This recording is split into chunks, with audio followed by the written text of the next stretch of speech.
دورہ قرآن کے سلسلے کا 5واں پارہ۔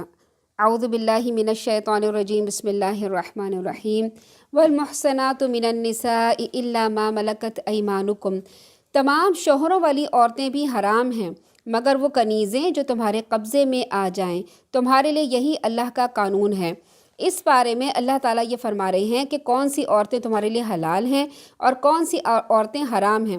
پچھلے پارے میں ہم نے پڑھا تھا کہ کون کون سے حرام رشتے ہیں، یعنی کن سے ہم جو آدمی ہے وہ نکاح نہیں کر سکتے، کون سے رشتے ہوتے ہیں، مائیں ہیں، سگی مائیں ہیں، ان میں دادیاں نانیاں بھی شامل ہیں، بیٹیاں ہیں، ان میں پوتیاں نواسیاں بھی شامل ہیں، بہنیں ہیں، اس میں رضائی بہنیں بھی ہیں، باپ کی جو بیٹیاں ہوتی ہیں وہ بھی بہنیں سگی ہوتی ہیں، پھوپھیاں ہیں، خالائیں ہیں اور بھتیجیاں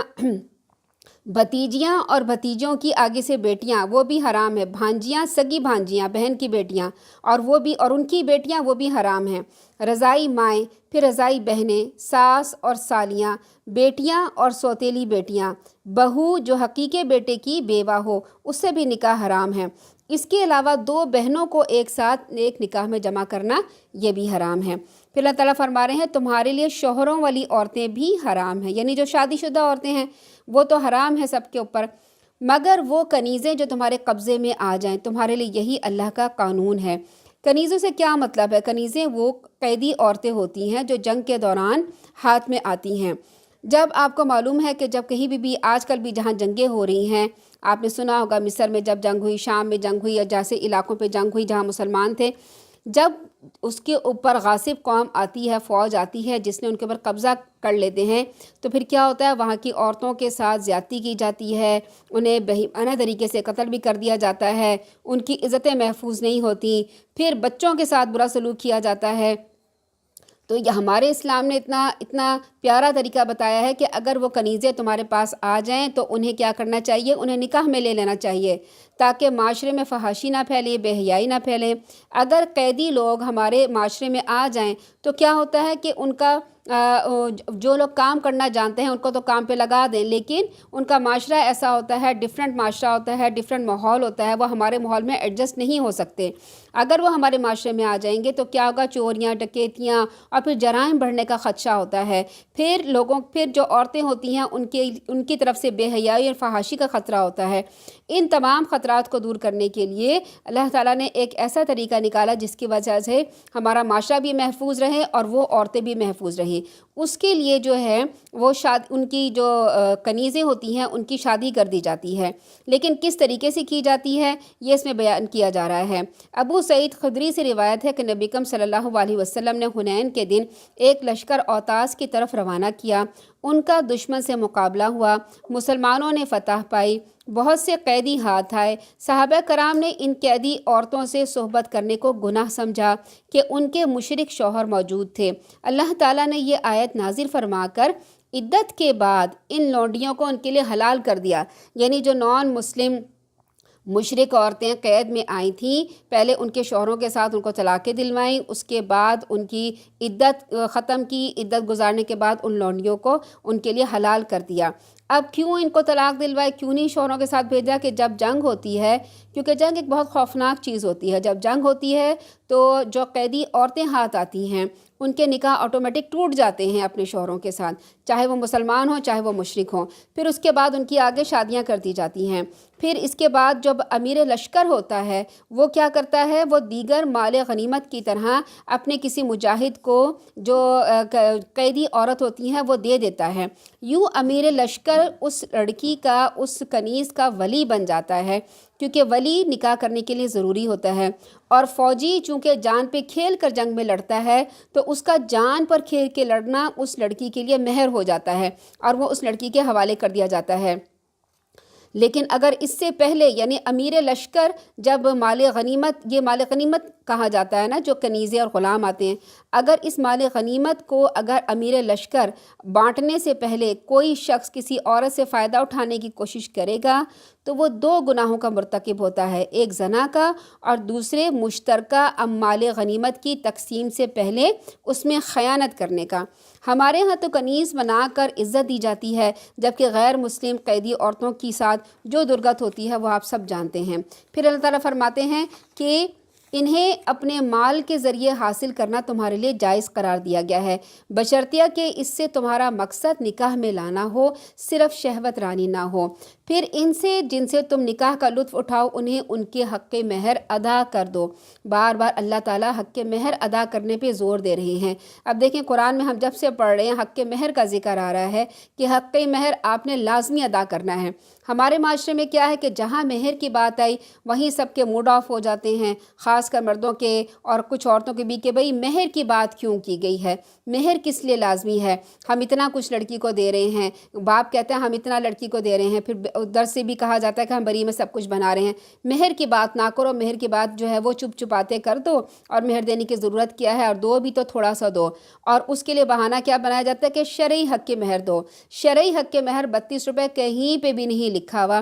کل پچھلی پارے میں ہم نے پڑھا تھا کہ اللہ کے رسول صلی اللہ علیہ وسلم نے اچھا خاصا مہر اپنے زوجہ مطہرات کو دیا تھا۔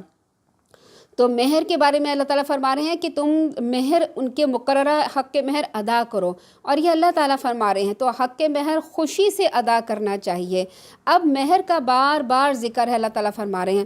اب ہمارے اس بارے میں آپ دیکھ لیں جو ہم پڑھتے آ رہے ہیں، اس میں نہ کسی شادی کے معاملے میں نہ اپٹن کا ذکر ہے، نہ مائیوں کا ذکر ہے، نہ مہندی کا ذکر ہے، نہ بارات کا ذکر ہے، صرف مہر کا ذکر ہے، کیونکہ یہ فرض ہے۔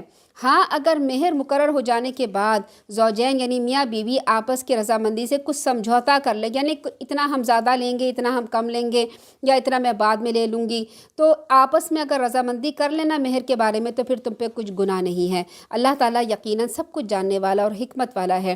جو شخص کسی آزاد عورت کو نکاح میں لانے کی قدرت نہ رکھے وہ کسی مومنہ کنیز سے نکاح کر لے جو تمہارے قبضے میں ہوں۔ یعنی اگر کوئی آدمی جوان ہو گیا ہے اور اسے شادی کرنے کی ضرورت ہے مگر اس کی نوکری نہیں ہے، اس کے پاس گھر اچھا نہیں ہے، یا اس کے پاس اتنے پیسے نہیں ہیں کہ وہ مہر دے سکے، تو کیا کرے؟ آزاد عورت سے نکاح نہ کرے بلکہ مومنہ کنیز سے نکاح کر لے اور جو تمہارے قبضے میں ہوں۔ اور اللہ تعالیٰ تمہارے ایمان کا حال خوب جانتا ہے۔ کوئی عورت آزاد ہو یا کنیز، سب عورتیں ہی ہوتی ہیں، لہٰذا ان کے مالکوں کی اجازت سے تم ان سے نکاح کر سکتے ہو۔ یعنی اگر کوئی کنیز ہے تو آپ ایسے نہیں کر سکتے کہ اسے چپکے سے لے جائیں یا اسے بھگا کے لے جائیں اور اسے شادی کر لیں، نہیں، اس کے مالک کی اجازت سے شادی کر سکتے ہیں، اور دستور کے مطابق انہیں ان کے مہر حق کے مہر ادا کرو۔ ان کا بھی حق کے مہر ادا کیا جائے گا تاکہ وہ حصار نکاح میں آ جائیں، یعنی نکاح کی پابندیوں میں آ جائیں۔ اب ایک عورت جب نکاح میں آتی ہے تو کیا ہوتا ہے؟ وہ ایک ہی آدمی کی ہوتی ہے، پھر اس گھر کی حفاظت کرتی ہے، اس کے بچوں کی حفاظت کرتی ہے، اپنی عزتوں کی حفاظت کرتی ہے، پھر ایک معاشرہ جنم لیتا ہے۔ تو جب وہ نکاح میں آ جائیں تو اس نکاح کی پابندیوں میں آ جائیں گی، پھر وہ شہوت رانی نہ کرتی پھریں، نہ خفیہ دوستی کریں۔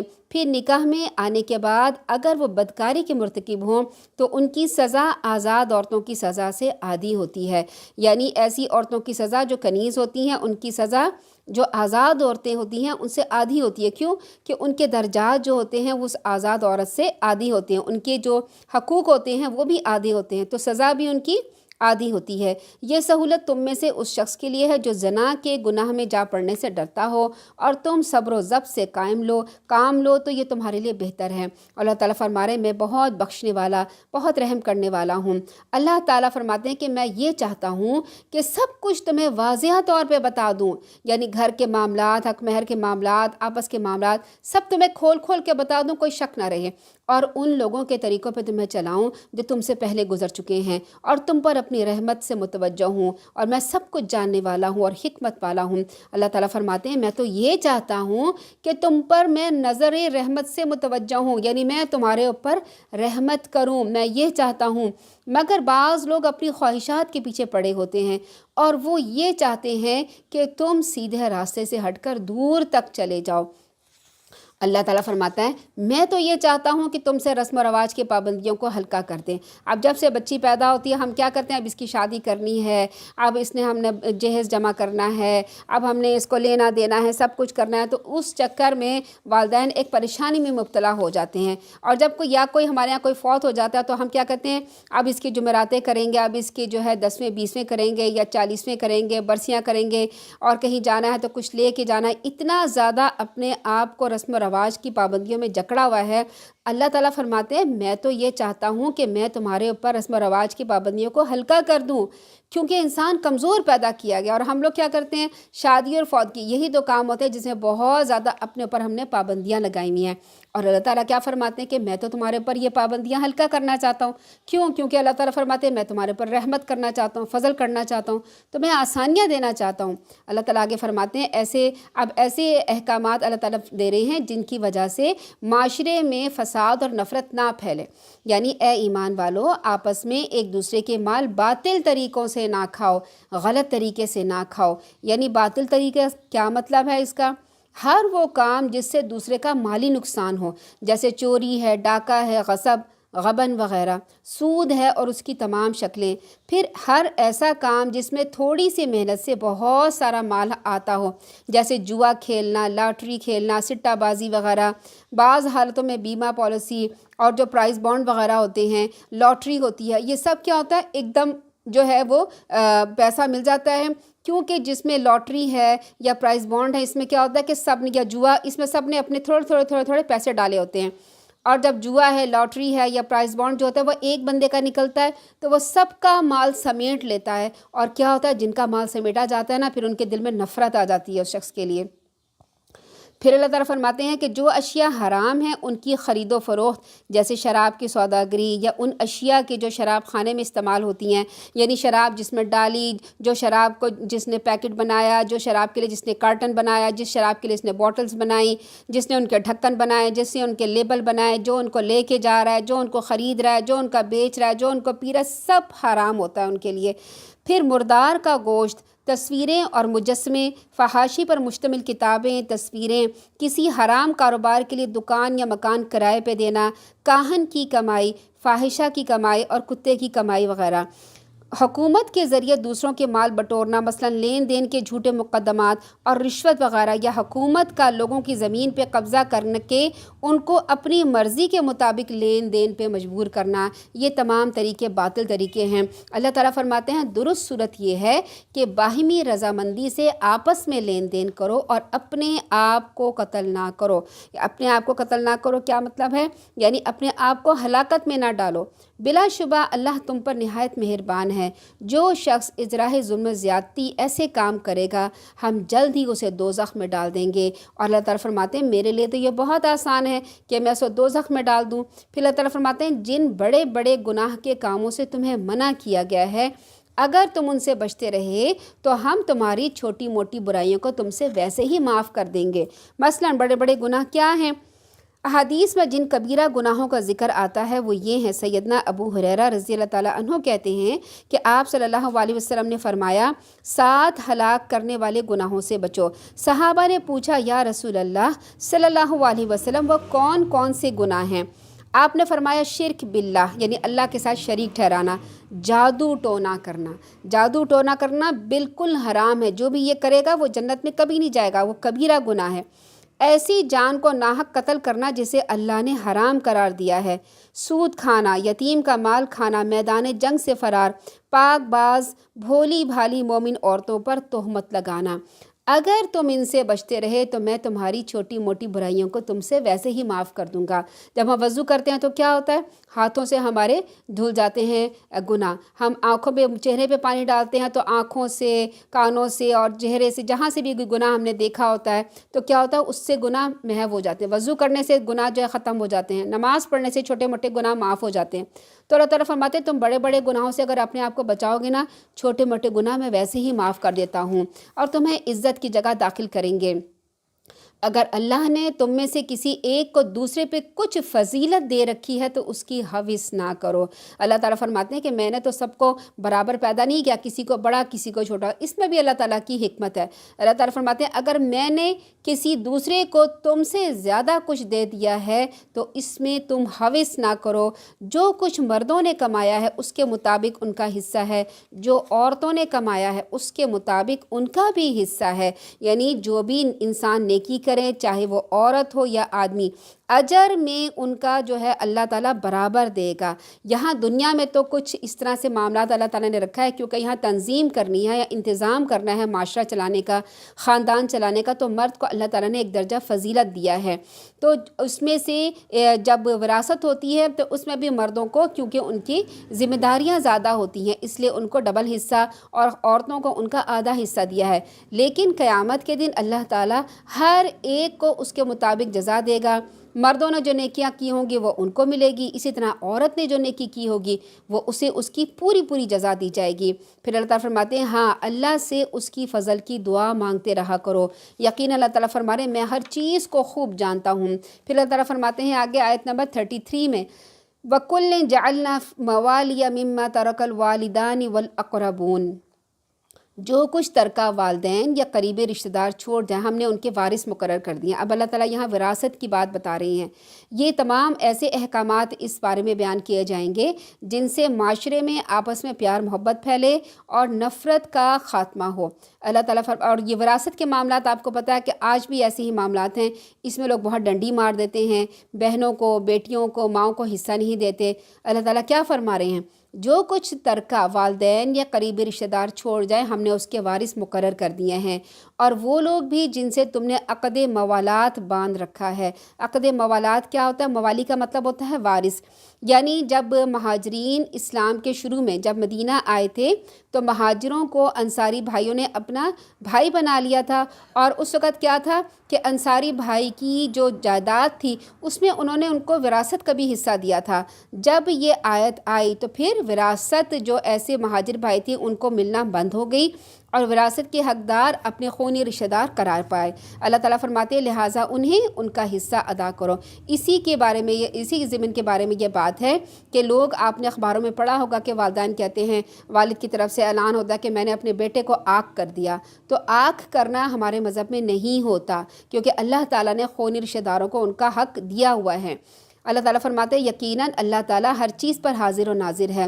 مرد عورتوں کے معاملات کے ذمہ دار ہیں اور منتظم ہیں، اس لیے کہ اللہ نے ایک کو دوسرے پر فضیلت دے رکھی ہے۔ اگر فضیلت نہ ہوتی تو پھر کیا ہوتا کہ سب ایک دوسرے کی بات نہ مانتے، ہر کہتے میں ہی اس گھر کو چلانے والا ہوں، میں ہی منتظم کرنے والا ہوں، انتظام کرنے والا ہوں، تو پھر گھر کا نظام الٹ پلٹ ہو جاتا۔ اس لیے اللہ تعالیٰ نے ایک کو دوسرے پر فضیلت دی ہے تاکہ گھر کے نظام چلتے رہیں، اور اس لیے بھی کہ وہ اپنے مال خرچ کرتے ہیں کیونکہ آدمی لوگ نوکریاں کرتے ہیں، باہر جاتے ہیں اور مزدوری کرتے ہیں اور وہ اپنے گھر میں لا کے خرچ کرتے ہیں، اس لیے اللہ تعالیٰ نے ان کو فضیلت دی ہے۔ لہٰذا نیک عورتیں وہ ہیں جو شوہروں کی فرما بردار۔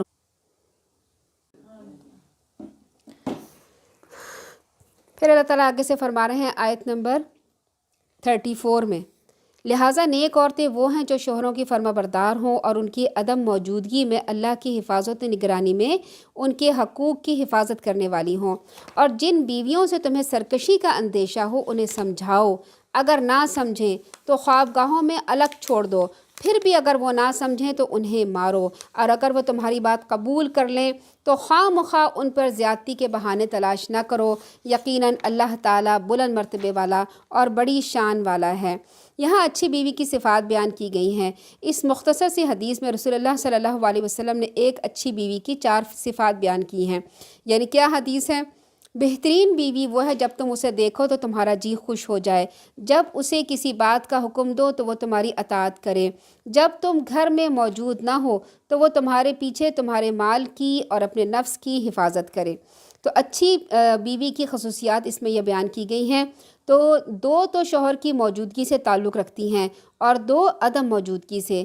موجودگی سے متعلق یہ ہے کہ جب شوہر گھر میں ہو یا باہر سے کام کاج کے بعد آئے، شام کو گھر آئے تو اس کی بیوی خندہ پیشانی سے اس کا استقبال کرے، اس کا جسم اور اس کے کپڑے صاف ستھرے ہوں، وہ خاوند کا دل موہ لے اور خاوند اسے دیکھ کر خوش ہو جائے۔ دوسری یہ کہ خاوند اسے اگر کھانے پینے سے متعلق کوئی بات کہہ دے تو اسے فوراً لے آنا چاہیے، اور جب گھر میں نہ ہو تو کسی غیر مرد کو گھر میں داخل نہ ہونے دے، نہ ہی خود کسی غیر مرد سے آزادانہ ملے جلے یا اس سے گپے ماریں، باتیں کریں، نیز اپنے شوہر کے گھر کی امانت دار ہو، اس کے مال کو نہ فضول کاموں میں خرچ کرے، نہ ہی اس کی اجازت کے بغیر اللہ کی راہ میں خرچ کرے، الا یہ کہ اس کا اپنا مال ذاتی ہو، یعنی اپنا ذاتی مال ہو تو پھر جیسے چاہے خرچ کرے، نہ ہی چوری چھپے خاوند کے مال سے اپنے میکے والوں کو دینا شروع کر دے، مگر خاوند جب کوئی ایسا کام بتائے جو گناہ کا کام ہو اور اس میں اللہ تعالیٰ کی نافرمانی ہوتی ہو، تو اللہ کی گناہ کے مقابلے میں، یعنی اللہ کی نافرمانی کے مقابلے میں کسی کی اطاعت جائز نہیں ہے۔ مثلاً مرد اسے نماز کی ادائیگی سے روک دے، پردہ کرنے سے روک دے، یا شرک و بدعت کام والے پہ مجبور کرے تو اس سے انکار کر دینا ضروری ہے، ورنہ گناہ گار ہوگی۔ سیدنا ابو ہریرہ کہتے ہیں کہ آپ صلی اللہ علیہ وسلم نے فرمایا، اگر عورت کا خاوند اس کے پاس موجود ہو اور تو وہ اس کی اجازت کے بغیر نفلی روزہ نہ رکھے۔ اس کے علاوہ یہاں پر ذکر کیا گیا ہے نشوز کا، کہ واللاتی تخافون نشوزہن، اگر تم ان کے نشوز سے ڈرتے ہو۔ نشوز کا کیا مطلب ہے؟ نشوز کا مطلب ہے ابھار کا، بلندی کا، اٹھان کا، خصوصاً جب کسی چیز میں یہ اٹھان تحریک اور ہیجان کا نتیجہ ہو۔ مثلاً عورت اپنے خاوند کو اپنے سے کمتر سمجھتی ہو، یا اس کی سربراہی کو اپنے لیے توہین سمجھتی ہو، اس کی اطاعت کی بجائے اس سے لڑائی جھگڑا کرتی ہو، خندہ پیشانی کی بجائے اس سے بد اخلاقی سے پیش آتی ہو اور سرکشی پہ اترتی ہو، خواہ مخواہ ان پر زیادتی کے بہانے تلاش نہ کرو، یقیناً اللہ تعالیٰ بلند مرتبے والا اور بڑی شان والا ہے۔ پھر یا بات بات پر ضد اور ہٹ دھرمی دکھاتی ہو، یا مرد پر ناجائز قسم کے تہمت لگاتی ہو، یہ باتیں نشوز کے معنی میں ہیں۔ ایسی عورتوں کے بارے میں اللہ تعالیٰ نے مردوں کو 3 قسم کے ترتیب وار قدم اٹھانے کی اجازت دی ہے۔ پہلا قدم یہ ہے کہ اسے نرمی سے سمجھائے اسے اس کے رویہ کا انجام کیا ہو سکتا ہے، لہٰذا وہ کم از کم اپنی بہتری اور مفاد کی خاطر گھر کی فضا کو خراب نہ بنائے۔ پھر اگر وہ خاوند کے سمجھانے بجھانے کا کچھ اثر قبول نہیں کرتی تو خاوند اس سے الگ ہو کر کسی دوسرے کمرے میں سونا شروع کر دے اور اسے اپنے ساتھ نہ سلائے۔ اگر اس عورت میں کچھ بھی سمجھ بوجھ ہوگی اور اپنا برا بھلا سمجھنے سوچنے کی تمیز رکھتی ہوگی تو اپنے خاوند کی اس ناراضگی اور سرد جنگ کو برداشت نہیں کر سکے گی۔ پھر بھی اسے ہوش نہ آئے تو تیسرے اور آخری حربے طور پر مارنے کی اجازت بھی دی گئی ہے، مگر ایسا مارنا نہیں جس سے ان کی ایسا کہ جیسے غلام کو مارتے ہیں ایسے مارنے کا اجازت نہیں دی گئی۔ آپ صلی اللہ علیہ وسلم نے فرمایا، تم میں سے کوئی اپنی بیوی کو یوں نہ مارے جیسے اپنے غلام کو مارتے ہو۔ پھر یہ فرمایا ہے کہ اگر مارے بغیر عورت کے راستے پر آنے کا کوئی امکان نہ ہو تو یہ سوچ کے مارے کہ ممکن ہے کہ رات کو بیوی کی ضرورت پیش آئے اور اسے منانا پڑے۔ دوسرے یہ اسے غلاموں کی طرح بے تحاشا نہ مارے۔ ایک حدیث کے مطابق کسی کو بھی یہ اجازت نہیں ہے کہ وہ اپنی بیوی، ملازم یا بال بچوں کے منہ پر مارے۔ تیسری پابندی یہ ہے کہ ایسی مار نہ مارے جس سے اس کی بیوی کو کوئی زخم آ جائے، اس کی ہڈی پسلی ٹوٹ جائے۔ ان حدود اور قیود کے ساتھ خاوند کو ایسی اضطراری حالت میں بیوی کو مارنے کی اجازت دی گئی ہے۔ پھر اگر وہ باز آ جاتی ہے تو محض اس پر اپنا رعب دبدبہ قائم رکھنے کے لیے پچھلی باتیں یاد کر کے ان سے انتقام نہ لیں اور اس اجازت سے ناجائز فائدہ نہ اٹھائیں۔ اگر ایسا کرو گے تو اللہ تعالیٰ جو بلند مرتبہ اور تم پر پوری قدرت رکھتا ہے تم سے اس کے جرم کا ضرور بدلہ لے گا۔ اللہ تعالیٰ آگے فرماتے ہیں آیت نمبر 35 میں، اگر تمہیں زوجین کے باہمی تعلقات بگڑ جانے کا خدشہ ہو، یعنی میاں بیوی میں اگر لڑائی چل رہی ہے، ٹسل چل رہی ہے، تو ایک ثالث مرد کے خاندان میں سے اور ایک عورت کے خاندان میں سے مقرر کر لو، مگر ایسا مقرر کرنا چاہیے جو ان دونوں کا اصلاح کرنا چاہتے ہوں، اور وہ جو مرد کا ثالث ہے وہ عورت کا بھی اصلاح کرنا چاہتا ہے اور عورت کا بھی جو ہے وہ اسے دوستی، مطلب میاں بیوی کی دوستی کرانا چاہتا ہے۔ ایسا نہ ہو کہ وہ آپس میں لڑائی زیادہ کروانا چاہے، تو ایسے جو ہے انصاف پسند ثالث آدمی کی خاندان کی طرف سے اور انصاف پسند عورت کے خاندان کی طرف سے مقرر کر لو۔ اگر وہ دونوں یعنی میاں بیوی صلح کرنا چاہتے ہیں تو اللہ تعالیٰ ان میں موافقت پیدا کر دے گا۔ اللہ تعالیٰ سب کچھ جاننے والا اور باخبر ہے۔ اور اللہ تعالیٰ آگے فرما رہے ہیں حقوق العباد میں، اللہ کی عبادت کرو اور اس کے ساتھ کسی کو شریک نہ کرو، والدین سے اچھا سلوک کرو، قریبی رشتہ داروں، یتیموں، مسکینوں، رشتہ دار ہمسائے، اجنبی ہمسائے، اپنے ہم نشین اور مسافر، ان سب سے اچھا سلوک کرو، نیز ان لونڈی سے، غلاموں سے بھی جو تمہارے قبضے میں ہیں۔ اللہ تعالیٰ یقیناً مغرور اور خود پسند بننے والوں سے محبت نہیں کرتا، پسند نہیں کرتا۔ آپ صلی اللہ علیہ وسلم نے فرمایا جب تم میں سے کسی کا خادم اس کے پاس کھانا لائے تو اسے بھی اپنے ساتھ بٹھا کر کھلائے، اور اگر کھانا کم ہو تو بھی اسے لقمہ دے دو، اور کیونکہ اس نے پکانے کی گرمی اور دھواں برداشت کیا ہے۔ یعنی اگر آپ نے کھانے میں گھر میں خانسامہ رکھا ہوا ہے یا کوئی عورت کھانا پکانے کے لیے رکھی ہے، تو جب آپ وہ کھانا پکا کے آپ کے پاس لائے تو اسے بھی اس میں سے کھانا دو۔ اللہ تعالیٰ فرماتے ہیں جو لوگ بخل کرتے ہیں اور دوسروں کو بھی بخل کرنے کی ہدایت دیتے ہیں، اور جو کچھ اللہ نے انہیں اپنے فضل سے دے رکھا ہے اسے چھپاتے ہیں، ایسے کفران نعمت کرنے والوں کے لیے ہم نے رسوا کن عذاب تیار کر رکھا ہے۔ یہاں پر اللہ تعالیٰ نے بخل کرنے سے منع کیا ہے کہ معاشرے میں ایک دوسرے کے ساتھ بخل نہ کرو، یعنی جہاں پہ مال خرچ کرنے کا اللہ تعالیٰ نے حکم دیا ہے وہاں کھلے دل کے ساتھ مال خرچ کرو۔ آیت نمبر 38 میں فرماتے ہیں والذین ینفقون اموالہم رئاء الناس، ان لوگوں کے لیے بھی جو خرچ تو کرتے ہیں مگر لوگوں کو دکھانے کے لیے۔ اب ایسے لوگ جو خرچ کر رہے ہیں مگر ان کی نیت ہی درست نہیں ہے، اور وہ لوگوں کو دکھانے کے لیے، اپنے ویوز بڑھانے کے لیے اور اپنی جو ہے لائکس بڑھانے کے لیے، جیسے فیس بک میں، سوشل میڈیا میں لوگ بڑھاتے ہیں، لوگوں کو دکھانے کے لیے خرچ کیے جا رہے ہیں، وہ نہ تو اللہ پر ایمان رکھتے ہیں نہ آخرت کے دن پر ایمان رکھتے ہیں۔ ایسی صفات رکھنے والے جس شخص کا شیطان ساتھی بن گیا وہ بہت برا ساتھی ہے۔ اور ان کا کیا بگڑتا تھا اگر وہ اللہ اور آخرت کے دن پر ایمان لے آتے، جو اللہ نے انہیں مال و دولت دیا تھا اس سے اللہ کی راہ میں خرچ کرتے، اور اللہ انہیں خوب جاننے والا ہے۔ اللہ تو کسی پر بھی ذرہ برابر ظلم نہیں کرتا۔ اگر کسی نے کوئی نیکی کی ہو تو اللہ اسے دگنا چگنا کر دے گا اور اپنے ہاں سے بہت بڑا اجر عطا فرمائے گا۔ ذرا سوچو اس وقت ان لوگوں کا کیا حال ہوگا جب ہم ہر امت سے ایک گواہ لے کر آئیں گے۔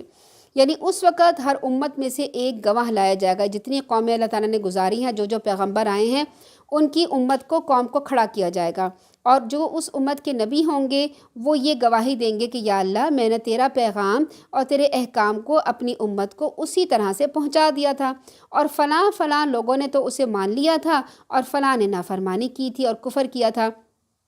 لیکن اس امت کے نافرمان لوگ صاف مکر جائیں گے، اللہ کے سامنے مکر جائیں گے اور کہیں گے ہمارے پاس تو کوئی ڈرانے والا آیا ہی نہیں تھا، یعنی نعوذ باللہ اس نبی کو جھٹلا دیں گے۔ یہ نافرمان لوگ اللہ تعالیٰ کے دربار میں بھی جھوٹ بولنے سے باز نہیں آئیں گے اور اپنے نبی کی شہادت جھٹلا کر اسے مشکوک بنا دینے کی کوشش کریں گے۔ دیکھیں دنیا میں جب انسان ایک دوسرے کے ساتھ ایسا کرتا ہے تو آخرت میں وہ نبی کے ساتھ ایسا کریں گے۔ اس وقت رسول اللہ کو لایا جائے گا تو آپ صلی اللہ علیہ وسلم ان انبیاء کی شہادت کی تصدیق کریں گے۔ اس وقت بھی نافرمان لوگ اپنی ہٹ دھرمی سے باز نہیں آئیں گے اور کہیں گے کہ یہ تو اس وقت موجود ہی نہیں تھے، یعنی کہیں گے رسول اللہ تو اس وقت تھے ہی نہیں، تو یہ ہماری کیسے گواہی دے سکتے ہیں اور یہ کیسے انبیاء کی تصدیق کر سکتے ہیں۔ اس وقت آپ صلی اللہ علیہ وسلم فرمائیں گے کہ میں تو اس وحی کی بنیاد پر کہہ رہا ہوں جو اللہ تعالیٰ نے مجھ پر نازل کی، یعنی قرآن نازل کیا، تو آج میں کیسے تصدیق نہ کروں۔ سیدنا عبداللہ بن مسعود فرماتے ہیں کہ ایک دفعہ رسول اللہ صلی اللہ علیہ وسلم نے مجھے فرمایا مجھے قرآن سناؤ۔ میں نے عرض کیا بھلا میں آپ کو کیا سناؤں، آپ ہی کے اوپر تو قرآن اترا ہے۔ آپ صلی اللہ علیہ وسلم نے فرمایا ٹھیک ہے مگر مجھے دوسرے سے سننا اچھا لگتا ہے۔ ابن مسعود کہتے ہیں پھر میں نے سورہ نساء پڑھنا شروع کی اور جب میں اس آیت پر پہنچا فَكَيْفَ إِذَا جِئْنَا مِن كُلِّ أُمَّةٍ، یعنی کیسے جب ہوگا، کیا دن ہوگا جب ہم ہر امت میں سے ایک گواہ لائیں گے، تو آپ صلی اللہ علیہ وسلم نے فرمایا بس کرو۔ میں نے دیکھا تو اس وقت آپ کی آنکھوں سے آنسو بہہ رہے تھے۔ اللہ تعالیٰ فرماتے ہیں پھر ان گواہوں پر نبی صلی اللہ علیہ وسلم کو گواہ بنا دیا جائے گا۔ اس دن جن لوگوں نے کفر کیا، رسول کی نافرمانی کی ہوگی، یہ آرزو کریں گے کاش زمین پھٹ جائے، وہ اس میں سما جائیں اور وہ اللہ تعالیٰ سے کوئی بات نہیں چھپا سکیں گے، کیونکہ جب نافرمان لوگوں پر شہادتیں مکمل ہو جائیں گی اور شہادتوں کی بنا پر ان کا جرم ثابت ہو جائے گا تو پھر ان کو یہ لگے گا کہ یا اللہ کسی طرح زمین پھٹے ہم اس میں سما جائیں، اور وہ اللہ سے اس وقت کوئی بات نہیں چھپا سکیں گے، لیکن اس وقت عذاب سے چھٹنے کی کوئی صورت نہیں ہوگی۔ آگے اللہ تعالیٰ فرما رہے ہیں کہ اے ایمان والو نشے کی حالت میں نماز کے قریب نہ جاؤ جب تک تمہیں یہ معلوم نہ ہو سکے کہ تم نماز میں کیا کہہ رہے ہو۔ یعنی یہاں پہ فرمایا گیا ہے کہ اس آیت میں لفظ خمر استعمال کیا گیا ہے، جس سے یہ معلوم ہوتا ہے کہ شراب کی طرح ہر نشہ آور چیز حرام ہوتی ہے۔ دوسرے یہ معلوم ہوا کہ چونکہ نشے کی حالت میں نیند کی غشی کی طرح ایک غشی طاری ہوتی ہے، لہٰذا انسان کو یہ معلوم رکھنا مشکل ہو جاتا ہے کہ آیا اس کا وضو بھی بحال ہے یا ٹوٹ چکا ہے۔ پھر اس کے بعد اسے یہ بھی نہیں پتہ چلتا کہ میں کون سی آیتیں پڑھ رہا ہوں، کون سی میں نے اس میں صورت پڑھی ہے۔ اسی طرح سے جب ہم نماز پڑھتے ہیں اور ہم نماز میں متوجہ نہیں ہوتے اور ہمارا جو خیال ہے کہیں اور چلا جاتا ہے، اس وقت ہم بھی مدہوش ہو جاتے ہیں۔ اس مدہوشی کے عالم میں ہمیں یہ پتہ ہی نہیں چلتا کتنی رکعتیں پڑھی اور کون سی صورت ہم پڑھ رہے تھے، تو اس وقت ہم بھول جاتے ہیں۔ اس لیے اللہ تعالیٰ فرما رہے ہیں مدہوشی کی حالت میں نماز نہ پڑھو۔ اللہ تعالیٰ فرماتے ہیں نہ ہی جنبی یعنی جس کو غسل فرض ہے وہ بغیر نہائے نماز کے قریب نہ جائے، الا یہ کہ وہ راہ طے کر رہا ہو یعنی سفر کر رہا ہو، اور اگر بیمار ہو یا حالت سفر میں ہو تو اور تم میں سے کوئی رفع حاجت کر کے آیا ہو یا تم نے اپنی بیویوں کو چھوا ہو، پھر تمہیں پانی نہ ملے تو اپنے چہروں اور ہاتھوں کا مسح کر لو۔ یہاں تیمم کے احکامات آ رہے ہیں کہ اگر تم ناپاک ہو گئے ہو اور تمہیں غسل کرنے کی حاجت ہے مگر تمہیں پانی نہیں مل رہا تو کیا کرو؟ تیمم کر لو۔ تیمم کرنے کا طریقہ کیا ہے کہ اپنے ہاتھ زمین پہ ماریں یا مٹی پہ ماریں، اپنے ہاتھ کو جھاڑ کے پہلے اپنے چہرے پہ لگائیں اور اس کے بعد اپنے ہاتھوں پہ لگا لیں۔ اللہ تعالیٰ فرماتے ہیں میں تو تمہارے ساتھ نرمی سے کام لینے والا ہوں، بخشنے والا ہوں۔ کہ اللہ تعالیٰ آگے فرماتے ہیں کہ آپ نے ان لوگوں کی حالت پہ غور کیا ہے جنہیں کتاب کا کچھ علم دیا گیا تھا، جس سے وہ گمراہی ہی خریدتے تھے اور یہ چاہتے تھے کہ تم بھی سیدھے راستے سے بھٹک جاؤ۔ اللہ تعالیٰ تمہارے دشمنوں کو خوب جانتا ہے، تمہاری سرپرستی اور مدد کے لیے تعالیٰ فرماتے ہیں میں ہی کافی ہوں۔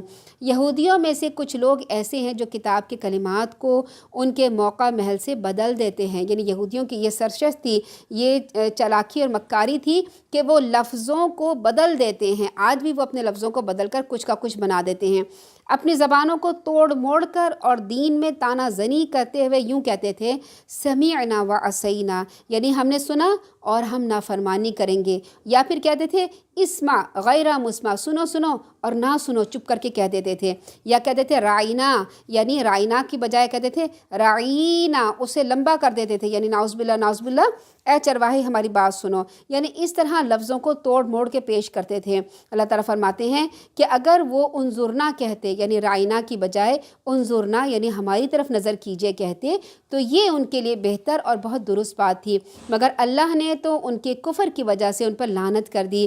اب ان میں سوائے چند لوگوں کے ایمان لانے والا کوئی نہیں۔ اے اہل کتاب جو کچھ ہم نے نازل کیا یعنی قرآن، اس پر ایمان لے آؤ، یعنی یہاں پہ یہود و نصارہ کو کہا جا رہا ہے کہ قرآن پر ایمان لے کر آؤ۔ یہ کتاب تمہاری اس کتاب کی بھی تصدیق کرتی ہے جو تمہارے پاس ہے، یعنی تورات کی بھی تصدیق کرتی ہے، انجیل کی بھی تصدیق کرتی ہے۔ اس سے پہلے کہ ایمان لے آؤ اس سے پہلے کہ ہم تمہارے چہرے بگاڑ دیں، کہ تمہارے پشتوں کی طرف پھیر دیں، یا تم پر ایسے پھٹکار ڈال دیں جیسے اہل سبت پر ڈالی تھی، یعنی ہفتے کے دن والوں پر ڈالی تھی جنہوں نے مچھلیاں پکڑنے سے اللہ تعالیٰ نے منع کیا تھا۔ اور اللہ کا حکم تو وہ تو ہو کے رہتا ہے، اگر اللہ کے ساتھ کسی کو شریک کیا جائے تو یہ گناہ وہ کبھی معاف نہیں کرے گا۔ اس کے علاوہ جو گناہ ہے وہ اللہ تعالیٰ فرماتے ہیں میں چاہوں گا تو معاف کر دوں گا۔ یعنی شرک کا کیا ہے؟ سیدنا عبداللہ بن مسعود فرماتے ہیں کہ میں نے پوچھا یا رسول اللہ سب سے بڑا گناہ کون سا ہے؟ آپ نے فرمایا یہ کہ تم اللہ کا شریک بناؤ حالانکہ اس نے تمہیں پیدا کیا ہے، یعنی جو پیدا کرے ہم اس کو چھوڑ کر کسی اور کے پاس چلے جائیں، کسی پیر فقیر کے پاس، مزار کے پاس، کوئی تعویذ گنڈا کرنے لگیں، کوئی گلے میں کالا دھاگا ڈالنے لگیں، کوئی جیسے کام کرنے لگیں کہ جو اللہ تعالیٰ سے مانگنا ہے کسی اور سے مانگنے لگے، تو یہ شرک ہے۔ اللہ تعالیٰ فرماتے ہیں شرک کے علاوہ یعنی ایک انسان نے اپنی زندگی میں اگر شرک نہیں کیا، شرک سے بالکل پاک رہا اور اس کے بعد اس نے گناہ کر لیا، کیونکہ انسان ہے، انسان تو گناہ کرے گا، گناہ کے بغیر تو کوئی انسان نہیں رہ سکتا۔ جب گناہ کریں گے تو اللہ تعالیٰ فرماتے ہیں اگر اس نے شرک نہیں کیا ہوگا تو اگر میں چاہوں گا تو اس کے گناہ معاف کر دوں گا۔ پھر اللہ تعالیٰ فرماتے ہیں جس نے اللہ کے ساتھ کسی کو شریک بنایا اس نے بہت بڑا بہتان باندھا اور بہت بڑے گناہ کا کام کیا۔ پھر اللہ تعالیٰ فرماتے ہیں کیا آپ نے ان لوگوں کی حالت پہ کبھی غور کیا ہے جو اپنی پاکیزگی نفس کی شیخی بھگارتے ہیں؟ یعنی کیا کہتے ہیں الم تری الی الذین یزکون انفسہم، اپنے آپ کی تعریفیں کرتے ہیں، اپنے آپ کی پاکی بیان کرتے ہیں۔ بعض لوگ کہتے ہیں نا کوئی کام کرتے ہیں کہتے ہیں یہ میں نے کام کام کیا، یہ میں نے اس میں یوں کہ اپنی تعریف خود کرتے ہیں۔ اللہ تعالیٰ نے اپنی تعریف اپنے میاں مٹھو بننے سے منع کیا ہے۔ کیوں؟ اللہ تعالیٰ فرماتے ہیں پاک تو اللہ ہی ہے، اللہ ہی پاک کرتا ہے جسے چاہتا ہے، ان پر ذرہ برابر بھی ظلم نہیں کرتا۔ یعنی یہ لوگ جو ہیں اللہ تعالیٰ فرماتے ہیں، پھر ایک اور جگہ پہ قرآن میں اللہ تعالیٰ فرماتے ہیں اپنے آپ کو پاک مت کہو، پاکی مت بیان کرو، میں تمہیں جانتا ہوں کہ تم کیا ہو۔ تو ہمیں شیخی نہیں بگاڑنی چاہیے، اپنے منہ میاں مٹھو نہیں بننا چاہیے۔ تعریف تو وہی ہوتی ہے جو دوسرا کرے، جو اپنے منہ سے کی جائے وہ تعریف نہیں، وہ شیخی بھگاری جاتی ہے۔ اللہ تعالیٰ نے اسے سختی کے ساتھ منع کیا ہے۔ دیکھیے یہ لوگ خود ساختہ جھوٹ کو اللہ کے ذمہ لگا دیتے ہیں، یہی ایک گناہ ان کے صریح گناہ گار ہونے پر کافی دلیل ہے۔ پھر اللہ تعالیٰ فرماتے ہیں آگے آیت نمبر 51 میں، کیا آپ نے ان لوگوں کی حالت پہ غور بھی کیا ہے جنہیں کتاب کا کچھ علم دیا گیا تھا؟ یعنی کتاب کا علم آنے کے بعد انہوں نے کیا کیا؟ وہ جبت اور طاغوت پر ایمان رکھتے تھے اور کافروں کے متعلق کہتے تھے ان ایمان والوں سے تو یہی لوگ زیادہ ہدایت یافتہ ہیں۔ جبت اور طاغوت کا کیا مطلب ہے؟ جبت دراصل وہم اور خرافات کے لیے ایک جامع لفظ ہے جس میں جادو، ٹونے ٹوٹکے، جنتر منتر، سیاروں کی انسانی زندگی پہ اثرات، فال گیری کرنا، تعویذ گنڈے کرنا، نقش بنانا، طرح طرح کے جو آج نقش بنائے جاتے ہیں، تعویذ میں ایک نقش چھاپ دیا جاتا ہے، یہ سب کچھ اس میں شامل ہے۔ اور طاغوت کیا چیز ہے؟ ہر جھوٹی قوت، چاہے ایک انسان کی قوت ہو یا نظام کی قوت ہو، جھوٹا نظام، اللہ تعالیٰ کے نظام کے بجائے کوئی اور نظام ہو، جس کی اطاعت کرنے پر لوگ مجبور ہو جائیں اور اللہ کی اطاعت کے مقابلے میں انہیں اس فرد کی، یعنی بعض لوگ پیر بن جاتے ہیں اور اپنی اطاعت کرواتے ہیں، یا کوئی ادارہ بن جاتا ہے کہ بھئی میری ہی بات مانو اور اس میں اللہ کی نافرمانیاں ہوتی ہیں، یا کوئی ایسی حکومت جو اللہ کی نافرمانی کرے اور وہ اب حکومت اپنی اطاعت پر مجبور کرے یا مجبور بنا دی جائے اور لوگ انہیں اللہ تعالیٰ کے احکام کے برابر تسلیم کر لیں۔ یہ گاؤں کے چودھری بھی ہو سکتے ہیں، پیر اور مشائخ بھی ہو سکتے ہیں، سوشلزم یا جمہوریت کی طرح باطل نظام بھی ہو سکتا ہے، اور فرعون اور نمرود کی طرح سرکش بادشاہ بھی ہو سکتا ہے۔ یعنی یہ ایک فرد بھی ہو سکتا ہے یا ادارہ بھی ہو سکتا ہے۔ اللہ تعالیٰ فرماتے ہیں یہی تو ہیں جن پر اللہ تعالیٰ نے لعنت کی ہے، اور جس پر اللہ تعالیٰ لعنت کر دے آپ اس کا کوئی مددگار نہ پائیں گے یا ان کا حکومت میں کوئی حصہ ہے۔ اگر ایسی صورت ہو تو وہ لوگوں کو پھوٹی کوڑی بنا دیں، یعنی اگر جن کو شریک ٹھہرایا گیا ہے یا جبت اور طاغوت کرتے ہیں، تعویذ گنڈے کرتے ہیں، شرک کرتے ہیں، اگر ان کا کوئی حکومت میں حصہ ہے، یعنی اللہ تعالیٰ کی حکومت میں کوئی حصہ ہے، اگر ایسا ہوتا کہ کسی انسان کو کوئی حکومت میں سے، یعنی اس دنیا کی بادشاہت میں سے اللہ تعالیٰ سے کچھ تھوڑا سا دے دیتا تو کیا ہوتا؟ تو وہ لوگوں کو پھوٹی کوڑی بھی نہیں دیتا، یا وہ دوسرے مسلمانوں پر اس لیے حسد کرتے ہیں کہ اللہ تعالیٰ نے انہیں ازراہ فضل انہیں کچھ دے رکھا ہے۔ یعنی وہ مسلمانوں سے کیوں جیلس ہوتے تھے یہودی؟ کہ ان کے پاس اللہ کے رسول آ گئے تھے، قرآن آ گیا تھا، تو یہ تو اللہ تعالیٰ کا فضل تھا، جسے چاہے دے۔ اللہ تعالیٰ فرماتے ہیں ہم نے تو آل ابراہیم علیہ السلام کو کتاب و حکمت بھی دی تھی، یعنی ابراہیم علیہ السلام کی اولاد میں سے کون ہے؟ بنی اسرائیل۔ اللہ تعالیٰ فرماتے ہیں میں نے ان کو تو کتاب بھی دی، حکمتیں بھی دیں، انہیں بہت بڑی بادشاہت بھی دے رکھی تھی، پھر ان میں سے کوئی تو ایمان لے آیا، کوئی اس سے رکا رہا۔ ایسے باز رہنے والوں کو تو بھڑکتی ہوئی جہنم ہی کافی ہے۔ جن لوگوں نے ہماری آیات کا انکار کیا ہم یقیناً انہیں دوزخ میں جھونک دیں گے، جب بھی ان کے جسموں کی کھال گل جائے گی ہم دوسری کھال بدل دیں گے تاکہ عذاب کا مزہ چکھتے رہیں۔ اللہ تعالیٰ یقیناً زبردست اور حکمت والا ہے۔ پھر اللہ تعالیٰ آگے فرماتے ہیں والذین آمنوا وعملوا الصالحات سندخلهم جنات تجری من تحتها الانہار خالدین فیہا ابدا لہم فیہا ازواج مطہرۃ وندخلہم ظلا ظلیلا۔ جو لوگ ایمان لے آئے، نیک عمل کیے، ہم عنقریب انہیں ایسے باغات میں داخل کریں گے جن کے نیچے نہریں بہہ رہی ہیں، وہ ان میں ہمیشہ ہمیشہ رہیں گے۔ جب ہم کہیں جاتے ہیں نا پکنک کے لیے تو ہم کیا کہتے ہیں؟ ہم یہاں سے واپس نہ آئیں، دل کرتا ہے ہمارا ہم یہیں رہ جائیں، اتنا اچھا پانی ہے، اتنی اچھی نہر ہے، اتنے اچھے مناظر ہیں، لیکن کیا ہوتا ہے ہمیں صبح سے شام میں یا ایک دو دن میں واپس آنا پڑتا ہے۔ تو اللہ تعالیٰ فرما رہے ہیں کہ یہاں تمہیں واپس نہیں جانا پڑے گا، ایسی پیاری پکنک دوں گا تم ہمیشہ یہاں رہو گے۔ وہاں ان کے لیے پاک صاف بیویاں ہوں گی، انہیں گھنی چھاؤں میں داخل کریں گے۔ مسلمانوں، اللہ تعالیٰ تمہیں حکم دیتا ہے کہ جو لوگ امانتوں کے حقدار ہیں انہیں ان کی امانتیں ادا کر دو۔ پھر یہاں پر ایسے احکامات دیے جا رہے ہیں کہ اگر ان احکامات پہ عمل کیا جائے تو لوگوں کے دلوں میں آپس میں ایک دوسرے سے نفرتیں نہ پیدا ہوں، بلکہ آپس میں محبت اور امن والا معاشرہ بنے، کیونکہ امانت کی اگر خیانت کر دی جائے تو آپس میں نفرت اور فساد پھیلتا ہے۔ اللہ تعالیٰ فرماتے ہیں جو امانتوں کے حقدار ہیں انہیں یہ امانتیں دے دو۔ جب لوگوں میں فیصلہ کرنے لگو تو انصاف سے فیصلہ کرو۔ وہ معاشرہ آگے بڑھتا ہے جہاں انصاف ہوتا ہے، جہاں انصاف نہ ہو وہ معاشرہ آگے نہیں بڑھتا، پیچھے جانے لگتا ہے۔ اللہ تعالیٰ فرماتے ہیں تمہیں یقیناً اچھی نصیحت کرتا ہے، وہ سب کچھ سننے والا جاننے والا، یعنی اللہ تعالیٰ فرما رہے ہیں میں تمہیں بہت اچھی نصیحت کرتا ہوں۔ جیسے والدین ہوتے ہیں نا، بچوں کو نصیحت کرتے ہیں کہ دیکھو ایسے کام کرو گے تو تم اچھے انسان بناؤ گے، ایسے کام کرو گے تو برے انسان بن جاؤ گے۔ تو اللہ تعالیٰ فرماتے ہیں میں تمہیں ایسی باتیں نصیحت کر رہا ہوں، اچھی باتیں نصیحت کر رہا ہوں، کیوں؟ تاکہ تم اچھے انسان بنو۔ اور کیوں میں کر رہا ہوں؟ کیونکہ میں سب کچھ سنتا ہوں، میں سب کچھ دیکھتا ہوں، مجھے سب پتہ چل رہا ہے کیا کچھ ہو رہا ہے۔ اللہ تعالیٰ فرما رہا ہے اے ایمان والو، اللہ کی اور اس کے رسول کی اطاعت کرو، اور ان حاکموں کے بھی جو تم میں سے ہوں۔ اگر کسی بات پر تمہارے درمیان میں جھگڑا پیدا ہو جائے تو اگر تم اللہ اور آخرت کے دن پر ایمان رکھتے ہو تو اس معاملے کو اس کے اللہ اور اس کے رسول کی طرف پھیر دو۔ یعنی کوئی ایسا جھگڑا ہو گیا ہے، کوئی ایسا تنازع ہو گیا ہے، کوئی ایسا قانون بن رہا ہے جو اللہ اور اس کے رسول کے خلاف ہے، یا مفتیان کرام یا مولوی یا کوئی بھی سیاسی لوگ ان کو سمجھ میں نہیں آ رہی کہ ہم جو یہ احکام یا جو قانون بنانے جا رہے ہیں آیا یہ قانون کے مطابق اللہ اور اس کے رسول کے مطابق ہے یا نہیں ہے، اور آپس میں لڑائی جھگڑا کر رہے ہیں کہ نہیں میں صحیح ہوں، دوسری پارٹی کہتی ہے میں صحیح ہوں۔ اللہ تعالیٰ فرما رہے ہیں لڑائی نہیں کرو، جھگڑا نہیں کرو، تم قرآن کی طرف آ جاؤ، تم رسول صلی اللہ علیہ وسلم کی سنت کی طرف آ جاؤ، وہاں دیکھو کہ اللہ اور اس کے رسول نے اس کے بارے میں کیا احکامات دیے ہیں، یہی طریقہ کار بہتر ہے اور انجام کے لحاظ سے اچھا ہے۔ اے نبی، آپ نے ان لوگوں کے حال پہ غور کیا جو دعویٰ تو یہ کرتے ہیں کہ جو کچھ آپ کی طرف نازل کیا ہے اس پر بھی ایمان لائیں گے اور اس پر بھی جو آپ سے پہلے اتارا گیا تھا، یعنی تورات اور انجیل پر بھی، مگر چاہتے یہ ہیں کہ اپنا مقدمہ طاغوت کے پاس لے کے جائیں۔ طاغوت کیا ہوتا ہے؟ یعنی طاغوت ایک حاکم بھی ہو سکتا ہے جو غلط فیصلے کرے، حالانکہ انہیں یہ حکم دیا گیا تھا کہ وہ طاغوت کے فیصلے کو تسلیم نہ کریں، اور شیطان تو یہ چاہتا ہے کہ انہیں گمراہ کر کے انہیں بہت دور تک لے جائے۔ جب انہیں کہا جاتا ہے کہ اس چیز کی طرف آؤ جو اللہ نے نازل کی، یعنی قرآن کی طرف، رسول کی طرف، تو آپ منافقوں کو دیکھتے ہیں کہ وہ آپ کے پاس آنے سے گریز کرتے ہیں۔ یعنی طاغوت کے فیصلے کی کیا بات ہے؟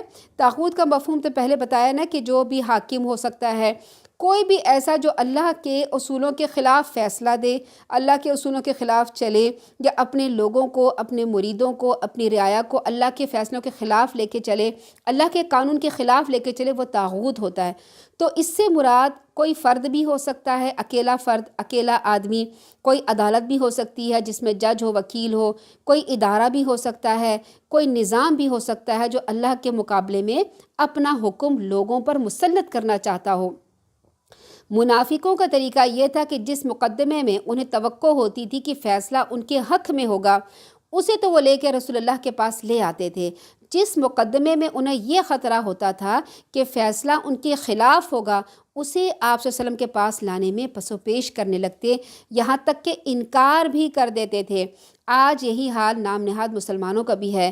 اگر شریعت کا فیصلہ ان کے حق میں ہو تو سر آنکھوں پر، ورنہ ہر اس قانون، ہر اس رسم و رواج اور ہر اس عدالت کے دامن میں جا کے پناہ لیں گے جہاں سے انہیں اپنی مرضی کے مطابق فیصلہ مل جائے گا۔ یہ بات دراصل نفاق کی علامت ہے۔ پھر اللہ تعالیٰ اس میں فرما رہے ہیں کہ یہاں پر ایک معاملہ پڑ گیا تھا جس کی وجہ سے، ایک واقعہ ہو گیا تھا جس کی وجہ سے یہاں بیان کیا گیا۔ مثلاً ہوا یہ تھا کہ ایک یہودی اور ایک منافق، یعنی یہودی کا ایک مسلمان کے ساتھ آپس میں جھگڑا ہو گیا تھا۔ وہ مسلمان کیسا تھا؟ منافق تھا۔ یہودی چونکہ حق پہ تھا، یعنی یہاں پر یہودی حق پہ تھا، اور اس نے منافق سے کہا کہ چلو اس کا فیصلہ تمہارے رسول سے کراتے ہیں۔ یعنی یہودیوں کا یہ ایمان تو ضرور تھا کہ نبی سچا فیصلہ کرتے ہیں، مگر منافق یعنی جو مسلمان تھا نا بظاہر، وہ کہنے لگا کہ نہیں کہیں اور چلتے ہیں، یعنی وہ نہیں جانا چاہتا۔ اسے پتا تھا کہ رسول اللہ سچا فیصلہ کر دیں گے، اسے یہ بھی خطرہ تھا کہ آپ صلی اللہ علیہ وسلم سچ کا ساتھ دیں گے، فیصلہ میرے خلاف ہو جائے گا، لہٰذا وہ بہانے بنانے لگا، کہنے لگا یہ مقدمہ تمہارے سردار یعنی یہودیوں کے سردار کعب بن اشرف کے پاس لیے چلتے ہیں، یعنی یہودی کے سردار کے پاس چلتے ہیں، جہاں اس منافق کو توقع تھی کہ مکر اور فریب سے اور رشوت سے فیصلہ میرے حق میں ہو سکتا ہے، مگر یہودی یہ بات نہ مانا کیونکہ اسے بھی اپنے سردار کے کردار کا پتہ تھا، اور منافق چونکہ کھل کر یہ کہہ بھی نہیں سکتا تھا کہ میں رسول اللہ کے پاس نہیں جاؤں گا، اس لیے بالآخر یہی طے پایا کہ فیصلہ رسول اللہ سے کرایا جائے۔ آپ صلی اللہ علیہ وسلم نے فریقین کی بات سن کر یہودی کے حق میں فیصلہ کر دیا، کیونکہ یہودی سچ تھا اور سچا تھا اور اللہ کے رسول صلی اللہ علیہ وسلم تو انصاف پسند تھے، انہوں نے یہودی کے حق میں فیصلہ کر دیا۔ منافق کہنے لگا چلو اب یہ مقدمہ سیدنا عمر کے پاس لے کے جاتے ہیں تاکہ وہ بھی ان کا بھی فیصلہ سن لیتے ہیں وہ کیا کہتے ہیں۔ سیدنا عمر رضی اللہ تعالیٰ ان دنوں رسول اللہ کی اجازت سے اور ان کی نائب کی حیثیت سے مدینے میں مقدمات کے فیصلے کیے کرتے تھے، یعنی اللہ کے رسول نے انہیں اپنا نائب بنایا ہوا تھا۔ منافق کا یہ خیال تھا کہ چونکہ سیدنا عمر میں اسلامی حمیت بہت زیادہ، یعنی اسلام کو بہت پسند کرتے ہیں اور وہ نہیں چاہتے اسلام پہ کوئی بات آئے، لہٰذا ایسا وہ نہ میرے حق میں فیصلہ کر دیں گے۔ چنانچہ یہودی اور منافق دونوں سیدنا عمر کے ہاں جا کے اس مقدمے کا فیصلہ چاہا۔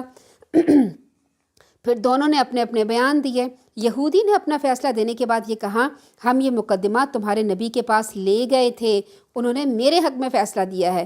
یہ سنتے ہی سیدنا عمر اندر گئے اور تلوار نکال کے لائے اور آتے ہی اس منافق کا سر قلم کر دیا اور فرمایا جو شخص نبی کے فیصلے کو تسلیم نہ کرے اس کے لیے میرے پاس یہی فیصلہ ہے۔ پھر کیا ہوا؟ پھر اللہ تعالیٰ فرماتے ہیں پھر اس وقت ان کا کیا حال ہوتا جب ان کے اپنے کرتوتوں کی بدولت ان پر کوئی مصیبت آتی۔ اب یہاں پر اس نے کرتوت کیا تھا، منافق نے جھوٹ بولا تھا، اس پہ مصیبت آ گئی یعنی وہ قتل ہو گیا۔ پھر وہ آپ کے پاس اللہ کی قسمیں کھاتے ہوئے آتے ہیں، یعنی اس کے رشتہ دار اللہ کے رسول کے پاس آئے اور کہا کہ ہمارا ارادہ تو بھلائی اور باہمی موافقت کے سوا کچھ نہ تھا۔ ایسے لوگوں کے دلوں میں جو کچھ ہوتا ہے اللہ اسے خوب جانتا ہے۔ یعنی منافق کے قتل کے بعد اس کے وارث رسول اللہ کے پاس آئے اور سیدنا عمر سے قصاص کا مطالبہ کیا، یعنی سیدنا عمر کو ہم قتل کریں گے نعوذ باللہ کیونکہ اس نے ہمارے آدمی کو قتل کر دیا، اور مقدمے کی بنیاد یہ بنائی کہ ہمارا ارادہ آپ صلی اللہ علیہ وسلم کے فیصلے کے خلاف نہیں تھا۔ اب یہ جھوٹ بنائیں گے، بہانے اور ٹیڑھی میڑھی ایسی باتیں کریں گے اپنے فیور کے لیے۔ انہوں نے کہا کہ اس کا ارادہ آپ صلی اللہ علیہ وسلم کے فیصلے کے خلاف نہیں تھا، بلکہ یہ تھا کہ سیدنا عمر ان دونوں کے درمیان صلح کرا دیں، سمجھوتا کرا دیں۔ اپنے اس بیان پر اللہ کی قسمیں کھانے لگے کہ ہمارا یہی مقصد تھا۔ تو اللہ تعالیٰ نے فرمایا کہ یہ اللہ کے پاس قسمیں کھاتے ہوئے آتے ہیں کہ ہمارا تو کوئی ارادہ بھلائی اور باہمی موافقت کے سوا کچھ نہ تھا۔ ایسے لوگوں کے دلوں میں جو کچھ ہوتا ہے اللہ تعالیٰ سے خوب جانتا ہے۔ آپ ان سے اعراض کیجئے، نصیحت کیجئے، ایسی بات کیجئے جو ان کے دلوں میں اتر جائے۔ مگر اللہ تعالیٰ نے منافق کے وارثوں کی اس چال کو آپ صلی اللہ علیہ وسلم کو اطلاع دے دی تھی۔ اس طرح اللہ تعالیٰ نے قصاص کے مقدموں میں یہ آیت نازل فرما کر خارج کر دیا کہ جو لوگ اپنی مالی اور جانی مقدمات اللہ کے رسول کو دل و جان سے حکم سے تسلیم نہیں کرتے، فی الحقیقت وہ مومن ہی نہیں ہیں۔ یعنی اللہ اور اس کے رسول جو بات کہہ دیں، جو حکم کر دیں اور اس کو نہ مانے تو وہ کیا ہے؟ انسان مومن نہیں ہے۔ لہٰذا قصاص کا یہاں سوال ہی پیدا نہیں ہوتا۔ سیدنا عمر کے اس فیصلے پر رسول اللہ نے انہیں فاروق کا لقب عطا فرمایا تھا۔ پھر اللہ تعالیٰ آگے فرما رہے ہیں ہم نے جو رسول بھی بھیجا اس لیے بھیجا کہ اللہ کے حکم کی بنا پر اس کی اطاعت کی جائے۔ جب انہوں نے اپنے آپ پہ ظلم کر لیا تھا تو اگر وہ اس وقت آپ صلی اللہ علیہ وسلم کے پاس آ جاتے اور اللہ سے بخشش طلب کرتے اور رسول بھی ان کے لیے بخشش طلب کرتے تو اللہ تعالیٰ یقیناً توبہ قبول کرنے والا، رحم کرنے والا ہے۔ اے محمد صلی اللہ علیہ وسلم تمہارے رب کی قسم یہ لوگ اس وقت تک مومن نہیں ہو سکتے جب تک اپنے جھگڑوں میں آپ صلی اللہ علیہ وسلم کو حکم یعنی فیصلہ کرنے والا تسلیم نہ کر لیں، پھر آپ جو فیصلہ کریں اس کے متعلق ان کے دلوں میں کوئی گھٹن نہ ہو اور اس فیصلے پر پوری طرح سے تسلیم خم کر دیں۔ یعنی اللہ کے رسول جب کوئی فیصلہ کریں تو اس فیصلے کو پورا ماننا چاہیے۔ پھر آگے اللہ تعالیٰ فرما رہے ہیں اور اگر ہم ان پر واجب کر دیتے کہ وہ اپنے آپ کو قتل کرے، یعنی منافقین جو ہے وہ رسول اللہ کے فیصلے کو تو قبول نہیں کرتے اور اللہ تعالیٰ فرما رہے ہیں کہ بھائی تم اللہ کے رسول کے فیصلے کو قبول کرو۔ ابھی تو ہم نے اللہ تعالیٰ فرماتے ہیں میں نے تو ابھی تم لوگوں کے اوپر اتنی سخت احکامات نہیں ڈالے کہ جیسے اگر میں واجب کر دیتا کہ وہ اپنے آپ کو قتل کریں یا اپنے گھروں سے نکل جائیں یعنی اپنے گھروں کو چھوڑ کے چلے جائیں، ہجرت کر دیں، تو سوائے چند آدمیوں کے ان میں سے کوئی بھی ایسا نہیں کرتا۔ اگر وہی کچھ کر لیتے جو انہیں نصیحت کی جاتی ہے، یعنی آسان باتیں اللہ تعالیٰ نے فرمائی کہ اللہ اور اس کے رسول کے احکامات کو مان لو، جو وہ عدل کرے وہ اس کو مان لو۔ ابھی تو اللہ تعالیٰ فرماتے کہ میں نے تمہیں سخت احکامات دیے ہی نہیں تھے، اگر یہ جو آسان احکامات دیے تھے ان پر عمل کر لیتے اور جو نصیحت کی جاتی تھی تو یہ بات ان کے حق میں بہت بہتر تھی اور زیادہ ثابت قدمی کا باعث بنتی۔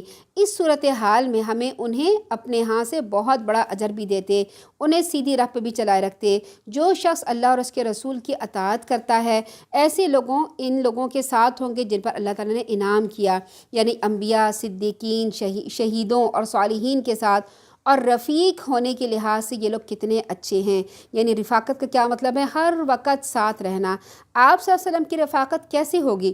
سیدنا انس بن مالک سے روایت ہے کہ ایک دفعہ میں اور رسول اللہ مسجد سے نکل رہے تھے، دروازے پہ ہمیں ایک آدمی ملا، کہنے لگا یا رسول اللہ قیامت کب آئے گی؟ آپ صلی اللہ علیہ وسلم نے اس سے پوچھا کیا تو نے قیامت کے لیے کچھ تیاری کر رکھی ہے؟ وہ کچھ جھیپ سا گیا، کہنے لگا یا رسول اللہ میں نے نہ کچھ لمبے چوڑے روزے رکھے، نہ نماز ہے نہ صدقہ، یعنی نفلی نماز اور صدقہ نہیں ہے، البتہ یہ بات ضرور ہے کہ میں اللہ اور اس کے رسول سے محبت رکھتا ہوں۔ تو فرمایا قیامت کے دن اسی کے ساتھ ہوگے جس سے محبت کی جاتی ہے، یعنی جو اللہ کا احکام مانیں گے، اللہ کے رسول کے احکام مانیں گے، اللہ تعالیٰ اس شخص کو انبیاء، صدیقین، شہیدوں کے ساتھ ہوں گے اور اللہ کے رسول کا رفیق بنا دیں گے۔ ایسا ہی فضل اللہ تعالیٰ کی طرف سے ہوگا، اور حقیقت جاننے کے لیے اللہ تعالیٰ کا علیم ہونا کافی ہے، یعنی اللہ تعالیٰ کو سب کچھ علم ہے۔ پھر آگے اللہ تعالیٰ فرما رہے ہیں کہ جنگ کی تیاری کر رکھو، جنگ کی تیاری کے احکامات دیے جا رہے ہیں۔ اللہ تعالیٰ فرماتے ہیں اے ایمان والو اپنے بچاؤ کا سامان ہر وقت تیار رکھو، ہر وقت اپنا سامان، ہر وقت اپنا فوجی تیار رکھو، ہر وقت اسلحہ تیار رکھو، پھر خواہ الگ الگ دستوں کی شکل میں کوچ کرو یا سب اکٹھے مل کے جاؤ۔ تم میں سے کوئی ایسا بھی ہے جو جان بوجھ کے پیچھے رہ جاتا ہے، پھر اگر تمہیں کوئی مصیبت پہنچ جائے تو کہتا ہے مجھ پر تو اللہ نے بہت احسان کیا، میں ان میں موجود نہ تھا۔ اگر تم پر اللہ کا فضل ہو جائے تو یوں بات کرتا ہے کہ جیسے تمہارے اس کے درمیان کوئی دوستی کا رشتہ تھا ہی نہیں، اور کہتا ہے کاش میں بھی ان کے ساتھ ہوتا۔ یعنی اگر کوئی جنگ میں جانا پڑتا اور جنگ میں جانے کے بعد اس کو جنگ میں لوگوں کو شہید ہو جاتے یا زخمی ہوتے تو کہتا ہے مجھ پہ تو اللہ تعالیٰ نے بڑا احسان کیا کہ میں گھر پہ ہی رہا تھا، اور اگر گھر پہ رہتا اور اگر مسلمانوں کو مال غنیمت مل جاتا تو کہتا ہے میں اور تمہاری تو بڑی پکی دوستی ہے، بڑی پکی رشتہ داری ہے، ایسی باتیں کرتا تھا۔ تو اللہ تعالیٰ فرماتے ہیں لہٰذا جن لوگوں نے آخرت کی دنیا کی زندگی کو بیچ دیا انہیں اللہ کی راہ میں لڑنا چاہیے، یعنی جہاد کی ترغیب، اہمیت اور فوائد بتائے جا رہے ہیں۔ سیدنا ابو موسیٰ اشعری سے روایت ہے ایک شخص رسول اللہ صلی اللہ علیہ وسلم کے پاس آیا، کہنے لگا کوئی شخص مال غنیمت کے لیے لڑتا ہے، کوئی شہرت اور ناموری کے لیے لڑتا ہے، کوئی اپنی بہادری دکھانے کے لیے لڑتا ہے، کوئی غصے اور قومی حمیت کی وجہ سے لڑتا ہے، ان میں سے کون اللہ کی راہ میں لڑتا ہے؟ آپ نے فرمایا اللہ کی راہ میں لڑنے والا صرف وہ ہے جس کا مقصد یہ ہے کہ اس سے اللہ کا کلمہ بلند ہو۔ اللہ تعالیٰ آگے فرماتے ہیں مسلمانوں تمہیں کیا ہو گیا ہے کہ تم اللہ کی راہ میں جہاد نہیں کرتے؟ اب اس حدیث کو ہم دیکھیں کہ اس میں کیا ہے کہ مال غنیمت کے لیے لڑنا اور شہرت اور ناموری، آج کل کے دور میں لوگوں کے اوپر کیا مرض ہے؟ شہرت اور ناموری کا مرض ہے، کہ کسی طرح سے ہم سوشل میڈیا پہ ہائی ہو جائیں، ہمارے ویوز بہت زیادہ آ جائیں، ہمیں لائکس بہت مل جائیں، ہمیں پیسے ملنے لگیں، اور ہم جو ہے نا شہرت حاصل اس شہرت حاصل کرنے کے لیے چاہے وہ بدنام ہی ہو جائیں، چاہے بدنامی ہی ان کے حصے میں آئے، مگر ان کو صرف شہرت چاہیے۔ آج کے دور کا مرض یہ ہے۔ اللہ تعالیٰ فرما رہے ہیں کہ تمہیں کیا ہو گیا ہے مسلمانوں، تم اللہ کی راہ میں جہاد نہیں کرتے، جبکہ کئی کمزور مرد، عورتیں، بچے ایسے ہیں جو یہ فریاد کرتے ہیں اے ہمارے رب ہمیں اس بستی سے نکال جس کے باشندے ظالم ہیں، اور اپنی جناب سے ہمارے لیے کوئی حامی اور مددگار پیدا فرما دے۔ آج کس کی طرف یہ اشارہ ہے؟ آج فلسطین کی طرف یہ اشارہ ہے، ان کمزور مسلمانوں، بیواؤں، بچوں کی طرف اشارہ ہے۔ اس وقت جو مکہ یا بعض قبائل میں آباد تھے، اسلام قبول کر چکے تھے، مگر ہجرت کرنے پر قدرت نہ رکھتے تھے، کافروں کے ظلم و تشدد برداشت کرنے پر مجبور تھے، اللہ سے دعائیں کیا کرتے تھے یا اللہ ان ظالموں سے رہائی کی کوئی صورت پیدا فرما دے، یا اللہ کوئی حامی و مددگار بھیج دے جو ہمیں ظالموں کے پنجے سے نکال دے۔ اسی طرح کی فریادیں آج فلسطین کے مظلوم ہم مسلمانوں سے کرتے ہیں۔ چنانچہ سیدنا ابو ہریرہ فرماتے ہیں کہ رسول اللہ ایسے لوگوں کے حق میں نماز رکوع سے سر اٹھانے کے بعد دعا فرماتے تھے یا اللہ ولید بن ولید، سلمہ بن حشام، عیاش بن ابی ربیعہ اور دوسرے کمزور مسلمانوں کو جو مکے میں ہیں کافروں کی قید سے چھڑا دے، یا اللہ مضر کے کافروں پر سخت گرفت فرما اور ان پر ایسا قحط بھیج جیسے یوسف علیہ السلام کے زمانے میں قحط پڑا تھا۔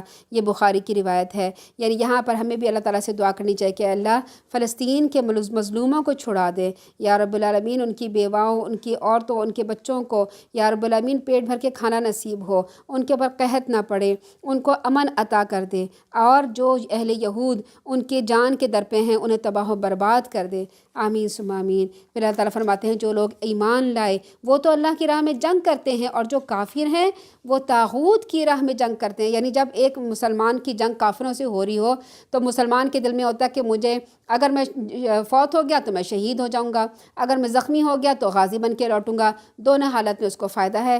جبکہ جو کافر لوگ ہوتے ہیں ان کے دل میں صرف اپنی قومیت اور حمیت ہوتی ہے، اپنی قوم اور اپنے ملک کے لیے لڑتے ہیں، اور اس میں بھی وہ جان دے دیتے ہیں۔ تو اللہ تعالیٰ فرماتے ہیں کہ تم تو اللہ کی راہ میں جان دو گے اور وہ شیطان کی راہ میں جان دیتے ہیں، سو ان شیطان کے دوستوں سے خوب جنگ کرو، یقیناً شیطان کی چال کمزور ہوتی ہے۔ کیا آپ صلی اللہ علیہ وسلم نے ان لوگوں کے حال پہ غور نہیں کیا جنہیں کہا گیا تھا کہ ابھی جنگ سے ہاتھ روکے رکھو، ابھی صرف نماز قائم کرو، زکوٰۃ ادا کرتے رہو؟ یعنی مکہ میں جب تک تھے انہیں جنگ سے روک دیا گیا تھا، صرف نماز اور زکوٰۃ کا حکم دیا گیا تھا۔ جب ان پر جہاد فرض ہوا تو ان میں سے کچھ لوگ یوں ڈرنے لگے جیسے اللہ سے ڈرنا چاہیے، یا اس سے بھی زیادہ کہنے لگے اے ہمارے رب تو نے ہم پر جنگ کیوں فرض کر دی، ہمیں مزید کچھ عرصہ مہلت کیوں نہیں دی؟ آپ صلی اللہ علیہ وسلم ان سے کہیے دنیا کا آرام تو چند دن کا ہے، اور ایک پرہیزگار کے لیے آخرت ہی بہتر ہے۔ تم پر ذرہ برابر بھی ظلم نہیں کیا جائے گا، جہاں کہیں بھی تم ہو موت تمہیں آ ہی لے گی، خواہ تم مضبوط قلعوں میں محفوظ ہو جاؤ۔ یعنی اگر تم موت سے ڈر رہے ہو کہ تم جنگ میں جاؤ گے تو تم مر جاؤ گے، تو اللہ تعالیٰ فرما رہا ہے موت تو تمہیں آئے گی، ایسا تو نہیں ہو سکتا کہ تم نہ مرو۔ اب منافق جو اس دور میں تھے جنہوں نے اللہ کے رسول صلی اللہ علیہ وسلم کے ساتھ جا کے جنگ میں جہاد میں حصہ نہیں لیا، واپس آ گئے یا نکلتے نہیں تھے، تو کیا وہ آج تک زندہ ہیں؟ وہ بھی کچھ عرصے بعد وہ لوگ بھی فوت ہو گئے۔ تو جو لوگ جنگ میں فوت ہوئے، اللہ کے رسول صلی اللہ علیہ وسلم کے ساتھ گئے، غازی بن کے لوٹے یا شہید ہو گئے، ان کے درجات بہت بلند ہیں۔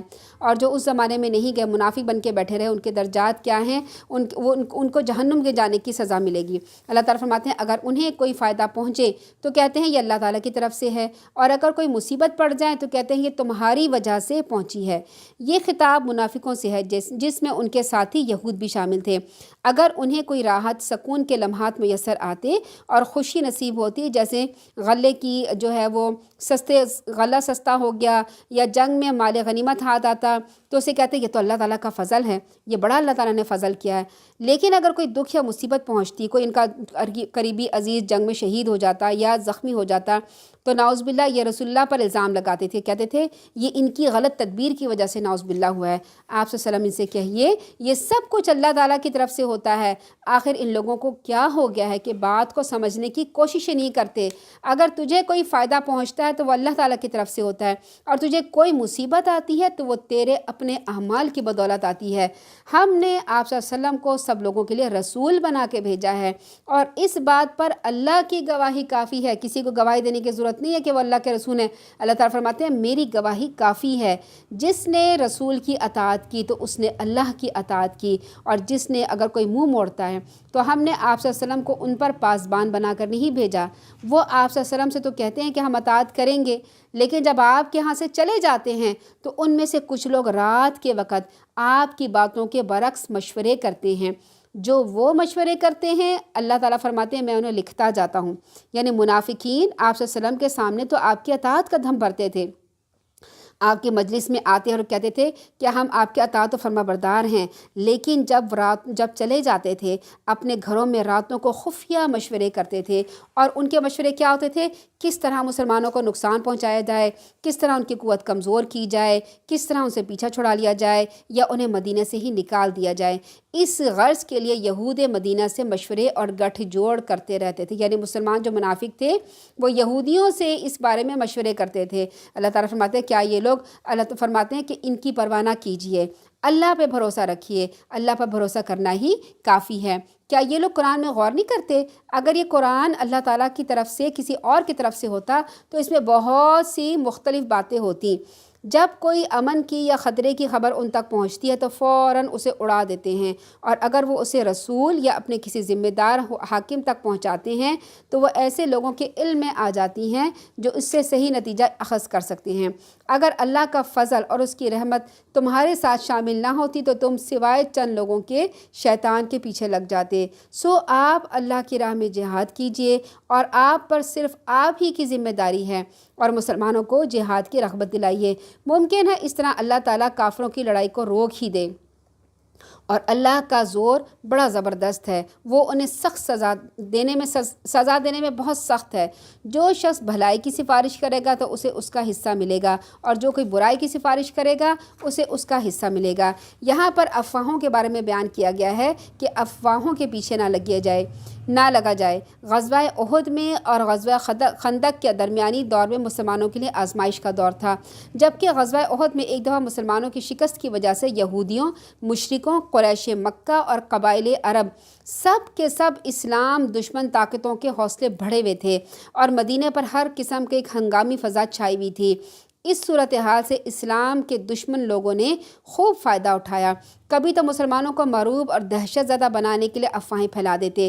کیا افواہ پھیلاتے؟ فلاں مقام پر مسلمانوں کے خلاف بڑا بھاری لشکر جمع ہو رہا ہے، یہ افواہ پھیلائی جاتی تاکہ مسلمان ڈر جائیں، اور پھر وہ کہتے عنقریب مدینے پہ چڑھائی کرنے والا ہے۔ کبھی وہ افواہ پھیلاتے کہ خطرے کی بات فی الواقع موجود ہوتی، یعنی کبھی کبھی کیا ہوتا، واقعی خطرہ موجود ہوتا، لیکن وہ افواہیں پھیلا کے کہتے نہیں کوئی خطرہ نہیں ہے، تاکہ مسلمان غافل ہو جائیں اور ان پر زور کا حملہ ہو۔ یہ بات صرف منافقوں یا یہودیوں تک محدود نہ تھی، یا اس کی وجہ محض اسلام دشمنی نہ تھی، بلکہ بعض لوگ اظہار دلچسپی ایسی افواہوں کے پھیلانے کے حصے دار بن جاتے ہیں۔ اس سلسلے میں مسلمانوں کو تنبیہ کی جا رہی ہے کہ وہ ایسی افواہوں میں ہرگز حصے دار نہ بنیں، بلکہ اگر کوئی افواہ سن لیں تو اسے حکام بالا یعنی جو متعلقہ حکام ہیں اس تک پہنچائیں، تاکہ صورتحال کی تحقیق ہو سکے۔ آج بھی ہمارے ہاں سوشل میڈیا پہ ذرا سی بات کا بتنگڑ بڑھ جاتا ہے اور افواہ کا بازار گرم ہو جاتا ہے۔ ایک ذرا سی معمولی سی بات ہوتی ہے، اس کے اوپر لوگ اپنی سوشل میڈیا میں بنا کر خبریں ڈال دیتے ہیں، صرف اس لیے کہ لوگ ہمارا زیادہ سنیں اور ہمیں زیادہ پیسہ ملے۔ یہ نہیں سوچتے کہ ان کے جھوٹ بولنے سے یا تہمت لگانے سے جتنے لوگ ان کو سن رہے ہیں، اگر وہ بھی کوئی گناہ کی بات کرتے ہیں ان کو سن کر، یا ان کے دل میں اس شخص کے خلاف بغض اور حسد اور نفرت آ جاتی ہے جس شخص کے متعلق وہ لوگ جھوٹ بول رہے ہوتے ہیں یا بہتان لگا رہے ہوتے ہیں، تو اتنے سارے لوگوں کا گناہ اس شخص کے سر پہ جاتا ہے۔ اور آج لوگ بڑے خوش ہوتے ہیں کہ ہمارے اتنے ویوز مل رہے ہیں، اتنے لائکس مل رہے ہیں۔ قیامت کے دن جب یہ اللہ کے سامنے کھڑے ہوں گے تو یہ ویوز اور یہ لائکس ان کو ڈبو دیں گے، کیونکہ اتنے لاکھوں کروڑوں لوگ جو ہوتے ہیں ان کو فالو کر کے غلط طرف جاتے ہیں، اور لوگوں کے متعلق غلط ایک جو رائے قائم کر لیتے ہیں، کیونکہ ایک انسان جب سوشل میڈیا پر کسی دوسرے آدمی کو غلط کہہ رہا ہوتا ہے تو وہ اپنے جو ہے اصلاح کرنے کے لیے یا اپنی طرف سے بات نہیں کہہ سکتا۔ کیا ہوتا ہے کہ اس افواہ کو مختلف لوگ بار بار سوشل میڈیا پہ لاتے ہیں، لوگ سمجھتے ہیں اچھا یہ یہی صحیح کہہ رہے ہیں۔ اب کسی نے ایک پروگرام سن لیا، کسی نے دوسرے کا سن لیا، تو کیا ہوتا ہے اس شخص کے متعلق غلط رائے کام ہو جاتی ہے۔ پھر کیا ہوتا ہے کہ اس شخص کے متعلق بہتان تراشی اور غیبت کا اور اس کے بعد الزام تراشی شروع ہو جاتی ہے، پھر اس شخص کو بدنام کر دیا جاتا ہے۔ تو اللہ تعالیٰ اس شخص سے شدید منع کر رہے ہیں کہ تم افواہیں نہ پھیلاؤ، افواہوں سے بچ کے رہو۔ پھر آگے اللہ تعالیٰ فرماتے ہیں کہ اللہ تعالیٰ ہر چیز پہ نظر رکھنے والا ہے۔ جب کوئی شخص تمہیں سلام کہے تو تم اس سے بہتر اس کے سلام کا جواب دو۔ یعنی اب ایسی باتوں کے بارے میں بیان کیا جا رہا ہے جس سے آپس میں معاشرے میں ایک دوسرے سے پیار محبت ہو، گھر میں خاندان میں ایک دوسرے سے پیار محبت ہو۔ اس کا کیا طریقہ ہے؟ ایک دوسرے کو سلام کرو، کم از کم وہی کلمہ کہہ دو، یا جو تم سے کہہ رہا ہے نا اس سے بہتر کلمہ کہو۔ یعنی اگر کوئی کہتا ہے نا السلام علیکم تو آپ کہیں وعلیکم السلام ورحمۃ اللہ، اور اگر آپ سے کوئی کہے السلام علیکم ورحمۃ اللہ تو آپ کیا کہیں جواب میں؟ وعلیکم السلام ورحمۃ اللہ وبرکاتہ۔ یقیناً اللہ تعالیٰ ہر چیز کا حساب رکھنے والا ہے۔ اللہ کے سوا کوئی الہ نہیں۔ الہ کسے کہتے ہیں؟ جس کی عبادت کی جائے۔ تو اللہ تعالیٰ کے سوا کوئی ایسا نہیں جس کی عبادت کی جائے۔ وہ یقیناً تمہیں قیامت کے دن اکٹھا کرے گا جس کے آنے میں کوئی شبہ نہیں۔ اللہ سے زیادہ سچی بات کس کی ہو سکتی ہے؟ اللہ تعالیٰ فرما رہے ہیں نا کہ قیامت کے دن تمہیں اکٹھا کیا جائے گا اور اللہ کے سوا کوئی الہ نہیں، تو یہ اللہ کی بات ہے، اور ان سے زیادہ کون سچ بول سکتا ہے؟ مسلمانوں، تمہیں کیا ہو گیا ہے کہ تم منافقوں کے بارے میں دو گروہ بن گئے؟ یعنی منافقوں کے بارے میں تمہاری دو رائے ہو گئی، حالانکہ اللہ نے انہیں ان کے اعمال کی بدولت اندھا کر دیا تھا۔ کیا تم یہ چاہتے ہو کہ جسے اللہ نے گمراہ کر دیا ہے اسے راہ راست پہ لے آؤ؟ حالانکہ جسے اللہ تعالیٰ گمراہ کر دے آپ اس کے لیے کوئی راہ نہیں پا سکتے۔ وہ تو یہ چاہتے ہیں، یعنی یہاں پہ اب یہ بتایا جا رہا ہے کہ کس طرح مسلمانوں کے دلوں میں نفرت پھیلاتے ہیں۔ کیا ہوتا ہے؟ وہ تو یہ چاہتے ہیں کہ تم بھی ویسے ہی کافر بن جاؤ جیسے وہ خود ہیں۔ کون؟ یہود و نصارہ، دوسرے مشرک لوگ چاہتے ہیں مسلمانوں کو تم بھی کافر بن جاؤ جیسے وہ خود ہیں، تاکہ ہم سب برابر ہو جائیں۔ لہٰذا ان میں سے کسی کو اپنا دوست نہ بناؤ۔ اللہ تعالیٰ اب یہ بیان کر رہے ہیں کہ وہ تم سے کیا کیا کرنا چاہتے ہیں، اللہ تعالیٰ ان کا جواب دے رہے ہیں اور ہمیں حل بتا رہے ہیں۔ ان کو دوست نہ بناؤ یہاں تک کہ وہ اللہ کی راہ میں ہجرت کر کے نہ آ جائیں۔ اگر وہ ایسا نہ کریں تو جہاں انہیں پاؤ انہیں پکڑو اور انہیں قتل کرو، اور ان میں سے کسی کو بھی اپنا دوست یا مددگار نہ بناؤ۔ البتہ اس حکم سے وہ منافق مستثنیٰ ہیں جو ایسی قوم سے جا ملیں جن سے تمہارا معاہدہ ہو چکا۔ یعنی اب اگر منافق ایسی قوم میں چلے جائیں جس گورنمنٹ سے تمہاری گورنمنٹ نے معاہدہ کیا ہو، وہاں پہ لڑائی نہیں کرنی، اب وہ منافق وہاں چلے گئے ہیں تو پھر کیا ہے، وہاں ان کو قتل نہیں کیا جائے گا۔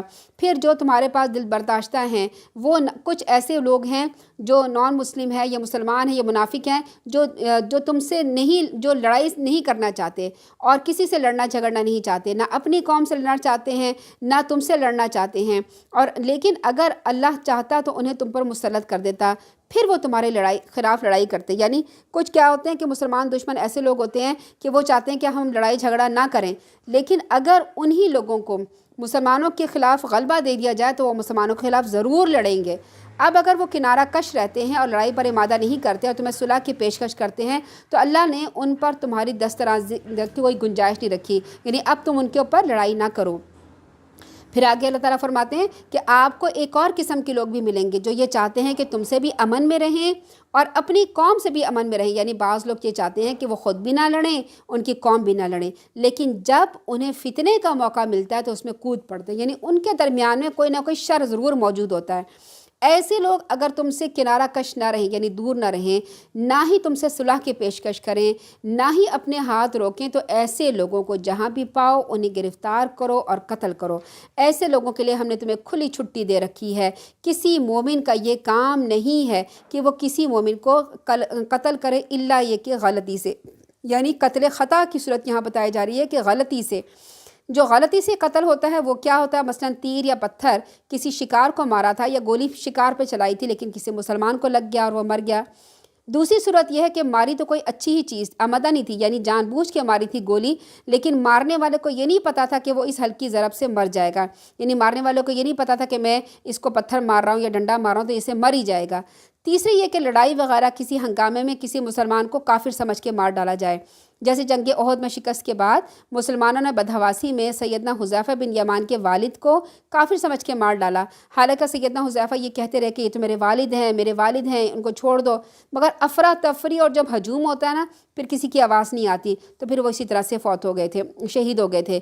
چوتھی صورت جو آج کل بہت عام ہے کہ ٹریفک کا کوئی حادثہ ہے یا کسی گاڑی کے نیچے آ کے مر گیا یا کسی نے اسے مارا کہ گاڑی سے دھکا لگا اور وہ فوت ہو گیا، تو غلطی سے ایسا اگر قتل ہو جائے تو کسی مومن کا قتل کر دے تو وہ ایک مومن غلام آزاد کرے اور اس کے وارثوں کو خون بہا بھی ادا کرے، الا یہ کہ وہ معاف کر دیں، یعنی اگر وہ معاف کر دیں تو پھر یہ ہے کہ وہ خون بہا بھی دے اور وہ ایک مومن غلام کو آزاد کرے۔ اب دوسری صورت کیا ہے کہ اگر وہ مقتول مومن تھا، یعنی مسلمان تھا جو قتل ہوا، مگر تمہاری دشمن قوم سے تھا، ایسے قوم سے تعلق رکھتا ہے، ایسے ملک سے تعلق رکھتا ہے جو تمہاری دشمن ہے لیکن ہے وہ مسلمان، تو صرف ایک کفارہ کیا ہوگا، تو صرف ایک مومن غلام کو آزاد کرنا ہے۔ پھر یہاں پہ دیت نہیں دی جائے گی، پیسے نہیں دیے جائیں گے، خون بہا نہیں دیا جائے گا۔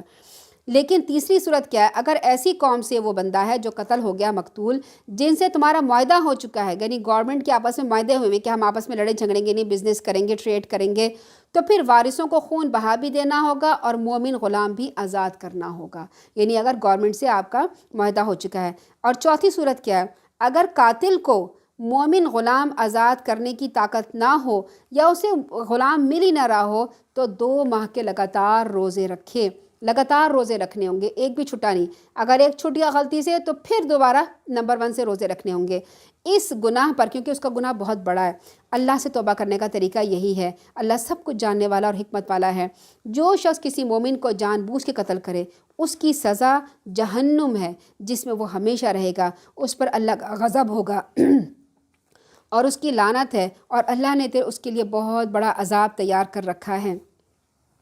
یعنی قتل خطا کی کفارے کے مختلف صورتیں تو بیان کر دی گئی، لیکن جان بوجھ کر کسی مومن کا قتل کرنا انتہائی شدید جرم ہے جس کا کفارہ دنیا میں ممکن نہیں۔ قتل ناحق یعنی کسی غیر مسلم کا ہو تو وہ بھی شدید جرم ہے، پھر اگر مومن کو قتل کیا ہے تو وہ بہت شدید جرم بن جاتا ہے۔ پھر آگے اللہ تعالیٰ فرماتے ہیں اے ایمان والو، جب تم اللہ کی راہ میں سفر کرو، جہاد پر نکلو، تو اگر کوئی شخص تم سے سلام کہے تو اسے یہ نہ کہا کرو کہ تم مومن نہیں، یعنی اگر کوئی ڈر کے مارے کہہ دے کہ میں مسلمان ہوں اور لا الہ الا اللہ پڑھ لے، السلام علیکم کہے دو، تو تمہیں یہ نہیں کہنا چاہیے کہ اچھا تم تو جو ہے نا اس لیے کر رہے ہو کہ تمہاری جان بخشی کر دی جائے۔ اسی بنا پر ایک واقعہ ہے۔ سیدنا ابن عباس کہتے ہیں کہ ایک شخص تھوڑی سی بکریاں لیے ہوئے مسلمانوں کو ملا اور السلام علیکم کہا، مسلمانوں نے اسے بہانہ سمجھا اور مار ڈالا اور اس کی بکریاں لے لی۔ اسامہ بن زید رضی اللہ تعالیٰ عنہ نے اسے قتل کیا۔ اس وقت اللہ تعالیٰ نے یہ آیتیں اتاری۔ سیدنا اسامہ بن زید کہتے ہیں نبی اکرم صلی اللہ علیہ وسلم نے ہمیں حرقات قبیلہ جہنیہ کی طرف بھیجا، ہم نے صبح صبح ان پہ حملہ کیا، انہیں شکست دی، میں اور انصاری ان کے ایک آدمی سے ملے، جب ہم نے اس پر قابو پا لیا تو اس نے کہا لا الہ الا اللہ۔ اب انصاری تو اس سے رک گیا مگر میں نے نیزہ چلا دیا حتیٰ کہ وہ مر گیا۔ جب ہم واپس آئے تو یہ بات نبی اکرم صلی اللہ علیہ وسلم کو پہنچی۔ آپ نے مجھے کہا اسامہ کیا تو نے اسے لا الہ الا اللہ کہنے کے بعد قتل کیا تھا؟ میں نے کہا یا رسول اللہ اس نے پناہ لینے کے لیے یہ بات کہا تھی، اس نے اپنی جان بچانے کے لیے یہ کہا تھا۔ آپ نے فرمایا کیا تو نے اسے لا الہ الا اللہ کہنے کے بعد قتل کیا؟ آپ صلی اللہ علیہ وسلم یہ الفاظ کئی بار دہراتے رہے حتیٰ کہ میں نے خواہش کی کہ میں آج سے پہلے اسلام ہی نہ لایا ہوتا، یعنی اتنا انہیں شرمندگی ہوئی، اتنی شرمندگی ہوئی کہ میں نے کیوں اس آدمی کو قتل کر دیا جس نے لا الہ الا اللہ کہا۔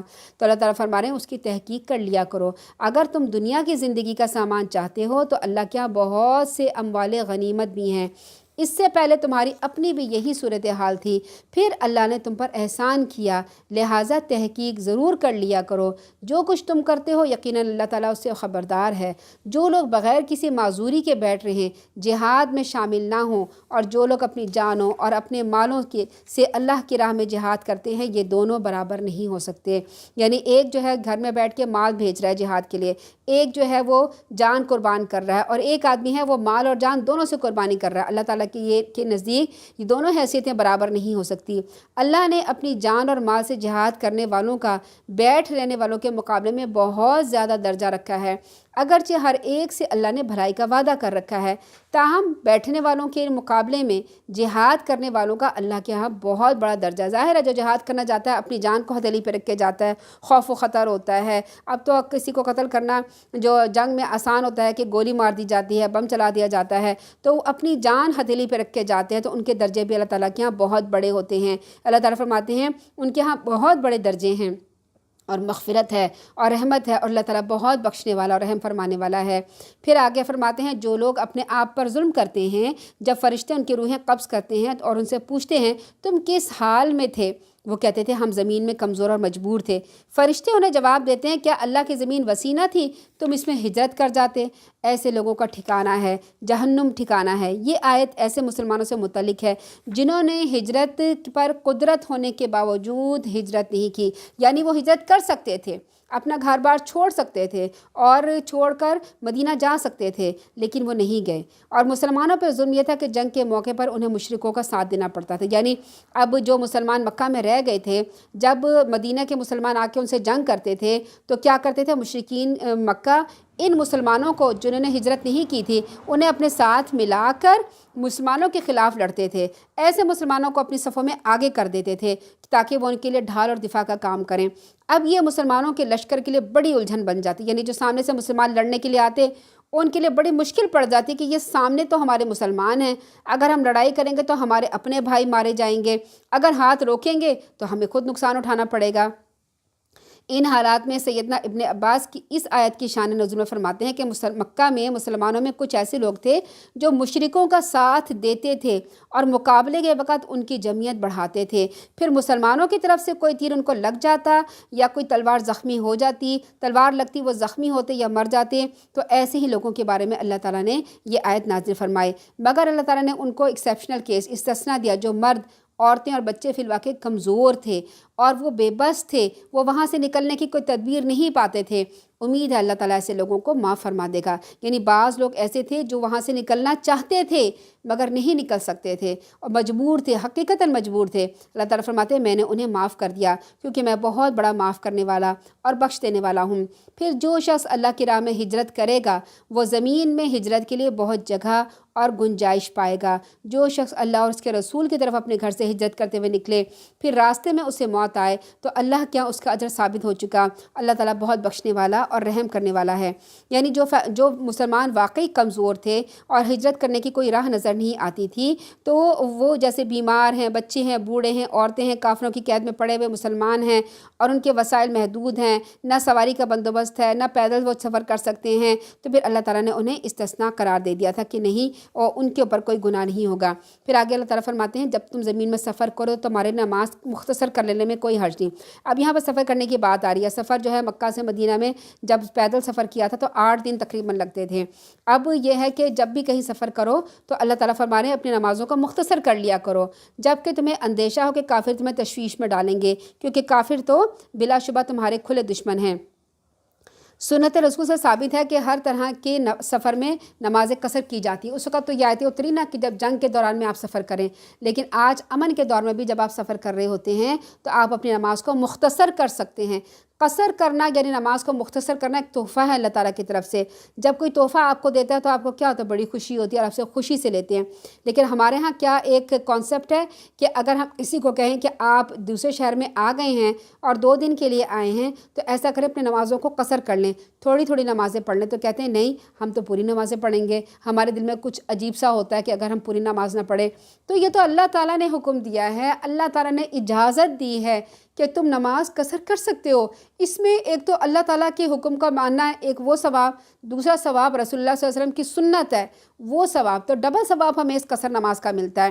تو یہ سفر سبیل اللہ ہی ہو، اور ضروری بھی نہیں ہے کہ یہ سفر سبیل اللہ ہو۔ آپ اپنی تجارت کے لیے جا رہے ہیں، آپ اپنی جاب کے لیے جا رہے ہیں، آپ کسی سے ملنے کے لیے جا رہے ہیں، ہر سفر میں قصر کی جاتی ہے۔ اتنی مسافت ہونی چاہیے، یعنی مسافت کے لحاظ سے نا علماء کرام کے مختلف باتیں ہیں کہ مختلف علماء کرام مختلف سفر کی بتاتے ہیں کہ کتنا سفر ہونا چاہیے۔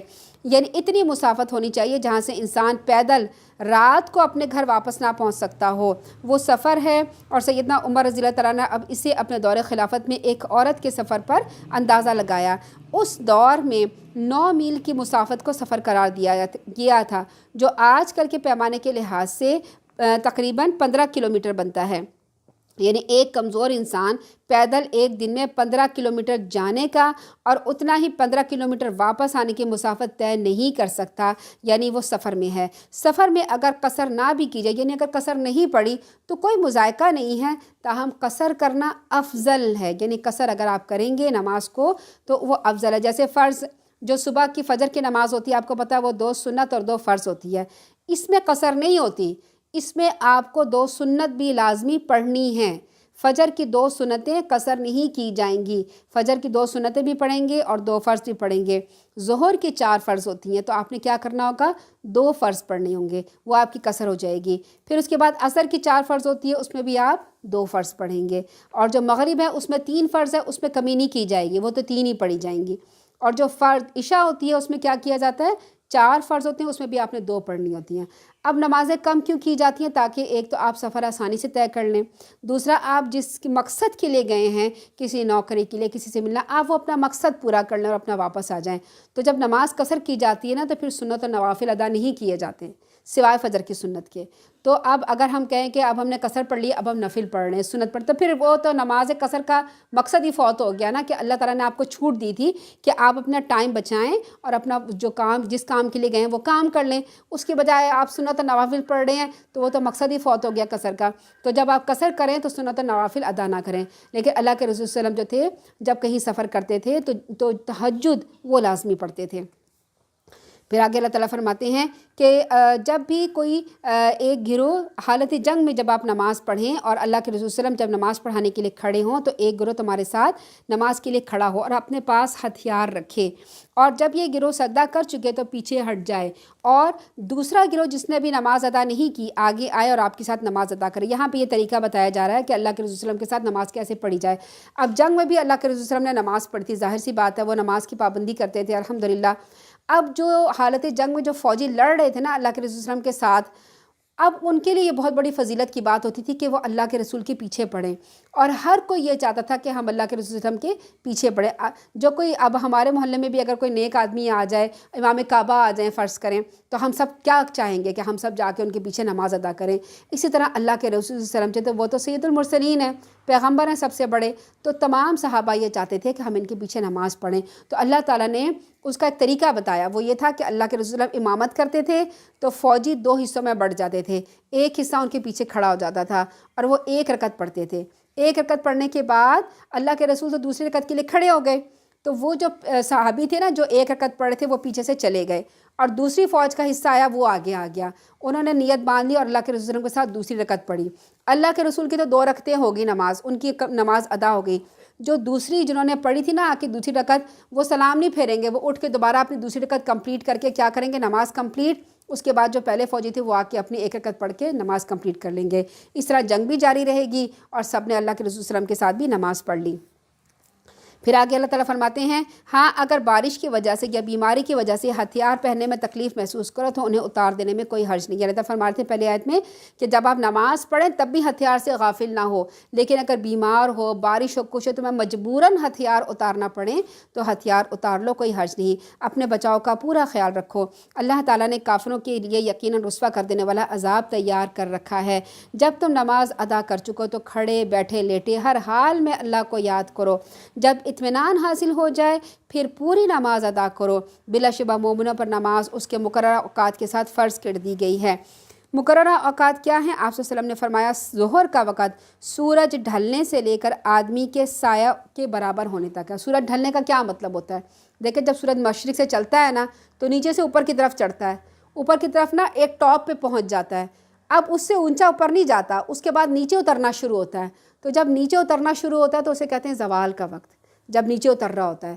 تو وہ جو زوال کا وقت ہوتا ہے نا، گرمیوں سردیوں میں تھوڑا سا فرق ہوتا ہے، گرمیوں میں 11 بج گئے، سردیوں میں 12، کوئی اس طرح سے 11-12 بجے کے ٹائم ہوتا ہے، اور وہ تھوڑا سا 5 یا 10 منٹ کا وقت ہوتا ہے۔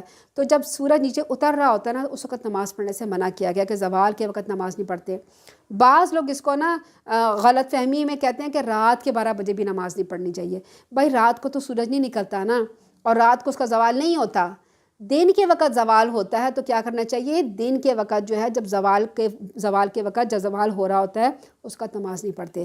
تو اللہ تعالیٰ اس میں ظہر کا وقت کیا بتا رہے ہیں، سورج کے ڈھلنے سے لے کر آدمی کا سایہ اس کے برابر ہونے تک، یعنی آدمی کا جتنا قد ہے نا اس کے برابر جب سایہ ہو جائے تو ظہر کا وقت ختم ہو جاتا ہے۔ پھر عصر کا وقت سایہ برابر ہونے سے لے کر دھوپ میں زردی آنے تک ہے، یعنی دھوپ جو ہے وہ سفید سے تھوڑی زرد ہونا شروع ہوئی تو وہاں تک عصر کا وقت ختم ہو جائے گا۔ اور نماز مغرب کا وقت سورج غروب ہونے سے لے کر، جو غروب ہوتا ہے نا سورج تو پھر آسمان پر سرخی سرخی سی ہوتی ہے، سفیدی سفیدی سا آسمان ہوتا ہے، جب وہ سرخی ختم ہو جائے تو مغرب کا وقت ختم ہو جاتا ہے۔ اور جب مغرب کا وقت ختم ہو جائے تو عشاء کا وقت شروع ہوتا ہے شفق کے غائب ہونے سے ٹھیک آدھی رات تک، اور صبح کا وقت طلوع فجر سے لے کر طلوع آفتاب تک ہے۔ یہ اللہ تعالیٰ نے اس میں بیان کر دیا ہے نمازوں کے اوقات۔ پھر اللہ تعالیٰ فرماتے ہیں مخالف قوم کے تعاقب میں کمزوری نہ دکھاؤ، اگر تمہیں دکھ پہنچا ہے تو تمہارے ہی جیسے انہیں بھی دکھ پہنچا ہے، یعنی تمہارے مقابلے میں جو مشرکین لڑ رہے ہیں تمہیں تو دکھ پہنچا ہے نا کہ تمہارے یہاں قتل ہوئے ہیں، لوگ شہید ہو گئے ہیں اور زخمی ہوئے ہیں، لیکن تمہیں تو اجر ملے گا، شہید ہونے کا اجر ملے گا، غازی ہونے کا اجر ملے گا۔ جو تو مشرک تم سے لڑ رہے ہیں انہیں بھی تو دکھ پہنچا ہے، ان کے بھی تو لوگ قتل ہوتے ہیں، آخر وہ بھی تو انسان ہیں، اور ان کے بھی وہ لوگ بھی زخمی ہوتے ہیں۔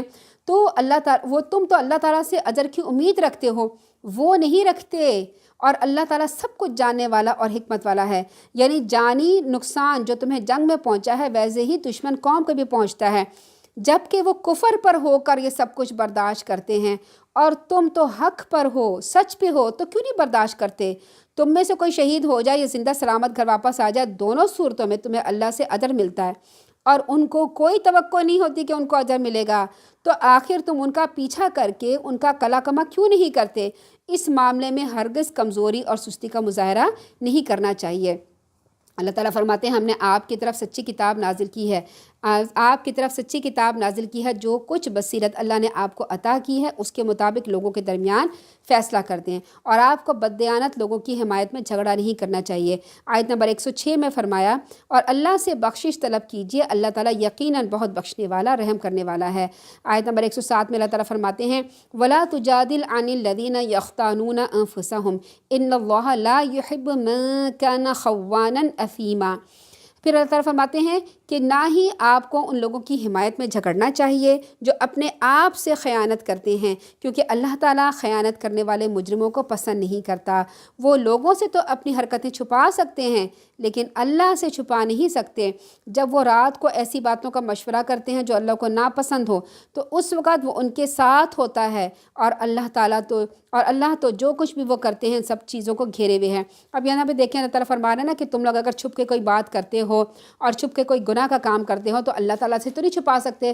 آج کل کے دور میں کیا ہے، سوشل میڈیا پہ کیا ہے، کیوں ایک دوسرے کی ٹانگ کھینچی جاتی ہے کہ کسی کی چھپ کر ویڈیو ریکارڈ کر لی جاتی ہے، اور ویڈیو ریکارڈ کرنے کے بعد اس کو دکھایا جاتا ہے کہ دیکھو، اسے بلیک میل کیا جاتا ہے، اگر تم نے ہمارا کام نہیں کیا تو ہم یہ تمہاری ویڈیو چلا دیں گے۔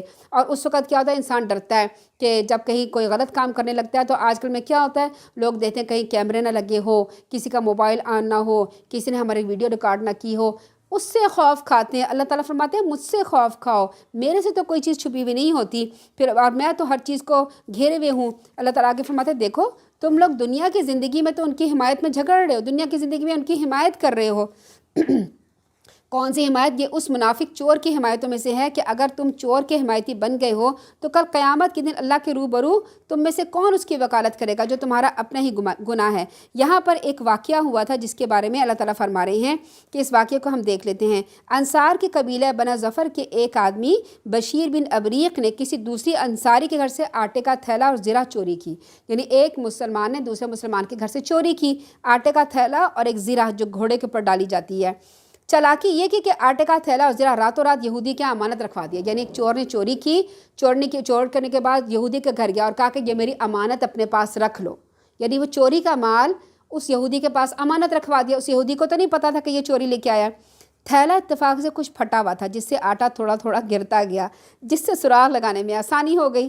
اصل مالک نے پیچھا کیا تو بشیر بن ابری کے گھر پہنچا، اس سے اپنی چوری کا ذکر کیا، لیکن وہ صاف مکر گیا۔ خانہ تلاشی بھی دی جہاں سے کچھ برآمد ہی نہیں ہوا۔ ظاہر ہے اس نے اپنا سارا سامان چوری کا کہاں رکھ دیا تھا، یہودی کے گھر رکھ دیا تھا۔ اب مالک پیچھا کرتے ہوئے اس یہودی کے پاس پہنچا، اپنی چوری کا ذکر کیا۔ یہودی کہنے لگا ایسی زرہ میرے پاس موجود ہے لیکن وہ تو فلاں شخص میرے پاس بطور امانت رکھی ہے، لہٰذا میں تمہیں نہیں دے سکتا۔ بالآخر مالک یہ مقدمہ رسول اللہ کی عدالت میں لے کے گیا۔ اب چور اور اس کے خاندان والوں نے آپس میں طے کیا کہ اصل مجرم ہم یہودی کو ہی ثابت کریں گے اور امانت کا درمیان میں نام ہی نہیں لیں گے۔ اس واقعے سے قطعی لا علمی کا اظہار کریں کہ ہمیں تو پتہ ہی نہیں ہے کہ اس نے چوری کی تھی اور یہاں پر امانت رکھوائی تھی۔ وہ یہ سمجھے کہ آپ صلی اللہ علیہ وسلم یہود کی بات کا اعتبار نہیں کریں گے، اس طرح ہم بری ہو جائیں گے۔ چنانچہ فی الواقع ایسا ہی ہوا۔ انصاری چور اور اس کی حمایتوں نے اس واقعے سے قطعاً لا علمی کا اظہار کر دیا، قسمیں کھانے لگے، جس کے نتیجے میں آپ صلی اللہ علیہ وسلم ان خائنوں کی باتوں میں آ گئے اور یہودی کو جھوٹا فریب سمجھا کہ قریب تھا کہ اللہ کے رسول صلی اللہ علیہ وسلم اس انصاری چور کو بری قرار دیں اور یہودی کو مجرم قرار دے دیں اور یہودی کے حق میں فیصلہ کر دیں کہ اس کا ہاتھ کاٹ دیا جائے۔ اللہ تعالیٰ نے آپ صلی اللہ علیہ وسلم کو بذریعہ وحی اصل صورتحال سے مطلع فرما دیا اور تنبیہ فرمائی کہ آپ صلی اللہ علیہ وسلم ایسے بددیانت لوگوں کی قطعاً حمایت نہ کریں۔ تو پھر یہاں پر اللہ تعالیٰ فرما رہے ہیں کہ تم اس زندگی میں اس کی حمایت میں جھگڑ رہے ہو، یعنی اس چور کے لیے تم جھگڑا کر رہے ہو، مگر قیامت کے دن ان کی حمایت میں اللہ سے کون جھگڑا کرے گا، کون اس کا وکیل بنے گا؟ تو جو شخص کوئی برا کام کر بیٹھے یا اپنے اوپر ظلم کر لے پھر اللہ سے بخشش طلب کرے تو اللہ تعالیٰ اس کو بخشنے والا رحم کرنے والا پائے گا۔ جو شخص کوئی گناہ کا کام کرتا ہے اس کا وبال اسی پر ہوتا ہے، اللہ سب کچھ جاننے والا حکمت والا ہے۔ اور جو شخص کوئی گناہ یا خطا کا کام خود تو کرے پھر کسی بے گناہ کے ذمے تھوپ دے تو اس نے بہتان اور سری گناہ کا کاروبار کیا۔ یعنی یہاں پہ بتائے جا رہے ہیں تین طریقے بتائے جا رہے ہیں کہ گناہ کا کام کیا۔ ایک تو گناہ کا کام کسی نے کیا، پھر اس نے اللہ تعالیٰ سے معافی مانگ لی، اس کو معافی مل جائے گی۔ نمبر 2، کسی شخص نے گناہ کا کام کیا تو پھر کیا ہے کہ کام کرتا ہے، اس کا وبال اسی پہ ہوتا ہے۔ اللہ تعالیٰ سب کچھ جاننے والا، حکمت والا ہے۔ نمبر 3، اگر کوئی شخص گناہ کا کام کرتا ہے اور اسے کسی بے گناہ کے ذمے تھوپ دے تو ایک تو اس نے گناہ کا کام کیا، نمبر 2 اس نے بہتان لگایا تو اس نے ڈبل گناہ کمایا۔ اگر اللہ کا فضل اور اس کی رحمت آپ صلی اللہ علیہ وسلم کی شامل حال نہ ہوتی تو انصار کے ایک گروہ نے تو ارادہ ہی کر لیا تھا کہ آپ کو بہکا دیں، یعنی اس یہودی کے خلاف آپ پھر فیصلہ کر دیتے، حالانکہ وہ اپنے آپ کو بہکا رہے تھے، وہ آپ صلی اللہ علیہ وسلم کا کچھ نہیں بگاڑ سکتے تھے، کیونکہ اللہ تعالیٰ نے آپ صلی اللہ علیہ وسلم پر کتاب و حکمت نازل کی ہے اور آپ کو وہ کچھ سکھا دیا ہے جو آپ نہیں جانتے تھے۔ آپ پر اللہ تعالیٰ کا بہت بڑا فضل ہے۔ ان کی اکثر سرگوشیوں میں خیر نہیں ہوتی، الا یہ کہ کوئی دوسرا شخص پوشیدہ طور پر لوگوں کو صدقہ کرنے یا بھلے کام کرنے کا مشورہ دے۔ یہاں پر اب بتائی جا رہی ہے کہ ایک جو محفل میں لوگ بیٹھے ہوتے ہیں، آپس میں 2 بندوں کو سرگوشی نہیں کرنی چاہیے، خاص کر جب 3 ہوں تو 2 کو سرگوشی نہیں کرنی چاہیے کہ تیسرے کا دل میلا ہوتا ہے کہ یہ 2 میرے خلاف ہی یقیناً بات کر رہے ہوں گے۔ یہاں پر فرما رہے ہیں کہ سرگوشی کیا کرو تو کیسے کرو کہ سرگوشی اگر آپ نے پوشیدہ طور پر کسی کو صدقہ کرنا ہے اس میں سرگوشی کر سکتے ہو، کسی کو نیکی کا کام کرنا ہے اس میں آپ سرگوشی کر سکتے ہیں، یا لوگوں کے درمیان صلح کرانی ہے اس میں سرگوشی کر سکتے ہیں، اس کے علاوہ آپ سرگوشی نہیں کر سکتے۔ جو شخص ایسے کام اللہ کی رضا جوئی کے لیے کرتا ہے تو ہم اسے بہت بڑا اجر عطا کریں گے، مگر جو شخص سیدھے راستے کے واضح ہونے کے بعد رسول کی مخالفت کرے، مومنوں کی راہ چھوڑ کر کوئی اور راہ اختیار کر لے تو اللہ تعالیٰ فرماتے ہیں ہم اسے ادھر ہی پھیر دیتے ہیں۔ یعنی جو اللہ اور اس کے رسول کا طریقہ چھوڑتا ہے، دوسرے طریقے پر جاتا ہے تو اللہ تعالیٰ اس کے لیے وہ راہ آسان کر دیتا ہے جدھر کا رخ اس نے خود اختیار کیا تھا۔ پھر اللہ تعالیٰ فرماتے ہیں ہم اسے جہنم میں جھونک دیں گے، جو بہت ہی بری بازگشت ہے۔ اللہ کے ساتھ اگر کسی کو شریک بنایا جائے تو یہ گناہ وہ کبھی معاف نہیں کرے گا۔ اس کے علاوہ جو دوسرے گناہ ہیں انہیں وہ اللہ چاہے تو معاف کر دے گا، اور جس نے کسی کو اللہ کا شریک بنایا وہ گمراہی میں بہت دور تک چلا گیا۔ اب آیت نمبر 116 سے 134 میں بنی اسرائیل اور بنی اسماعیل سے مجادلہ آپس میں بات چیت کی جا رہی ہے۔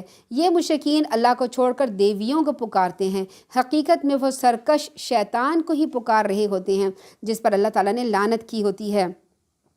یعنی ابلیس کا انسانوں کو گمراہ کرنے کا دعویٰ ہے۔ شیطان کو پکارنا اس لحاظ سے کہ انسان کو شرک کی جتنی راہیں سجھائی جاتی ہیں سب شیطان نے ہی انہیں بتائی ہیں، گویا عقیدہ ایسا رکھ کر کہ خواہ کسی کو بھی پکارا جائے وہ پکار بھی شیطانی ہے اور شیطان ہی کو پکارنے کے مترادف ہے۔ اگرچہ سب لوگ شیطان کو اللہ کا باغی اور سرکش سمجھ کر ظاہری طور پہ گالیاں ہی دے رہے ہیں، لیکن کیا کر رہے ہیں؟ یا پیر کو پکار رہے ہیں، یا پیر دستگیر کر رہے ہیں، یا غوث کو پکار رہے ہیں، یا داتا صاحب کو پکار رہے ہیں، یا بڑی امام صاحب کو پکار رہے ہیں، کسی قبر والے مزار والے کو پکار رہے ہیں، یا کسی زندہ پیر کو پکار رہے ہیں کہ فلاں آ کے ہماری مدد کر دے گا۔ تو یہ کیا کر رہے ہیں؟ یہ بہت بڑا شرک کر رہے ہیں۔ پھر اللہ تعالیٰ فرماتے ہیں جس پر اللہ تعالیٰ نے لعنت کی اور جس نے اللہ سے کہا تھا کہ میں تیرے بندوں میں سے ایک مقررہ حصہ لے کے رہوں گا، یعنی شیطان نے کیا کیا چیلنج کیا تھا کہ لوگ جو ہے اللہ کے سوا دوسرے کو پکاریں گے، پھر کہا کہ تیرے بندوں میں سے ایک مقررہ حصہ لے کے رہوں گا، یعنی انسانوں میں سے ایک مقررہ حصوں کو میں جہنم میں پہنچا کے رہوں گا، انہیں گمراہ کر کے چھوڑوں گا، انہیں آرزوئیں دلاؤں گا۔ یعنی اس کی کیا صورتیں ہوتی ہیں شیطانی فریب کی؟ جھوٹی آرزویں جن کا شریعت سے کوئی تعلق نہیں ہوتا، جیسے یہود کا یہ عقیدہ ہے کہ انہیں دوزخ کی آگ کبھی نہیں چھوئے گی سوائے چند دنوں کے۔ اس کے علاوہ یہودیوں کا کیا، عیسائیوں کا کیا عقیدہ ہے کہ حضرت عیسیٰ علیہ السلام جو سولی پہ چڑھ گئے ہیں انہوں نے ساری عیسائیوں کا جو گناہ اپنے سر لے لیا تھا، اب ہم جتنے مرضی گناہ کریں ہمیں جو ہے آخرت میں کوئی گناہ نہیں ہوگا۔ اسی طرح سے مسلمانوں میں کیا ہوتا ہے؟ مسلمان کہتے ہیں کہ بھئی ہم تو سید ہیں، ہمارے سید ہیں، یا ہمارے بڑے لوگ جو تھے وہ پیر تھے، فقیر تھے، اور ہمارے جو ہیں وہ بڑے جو تھے وہ مولانا تھے یا عالم تھے، تو ہمیں کچھ نہیں ہو سکتا، یا ہم مسلمان ہیں تو ہم نے جنت میں ایک سیٹ بک کرائی ہوئی ہے، ہم یہاں سے جب جائیں گے تو سیدھے جنت میں جائیں گے۔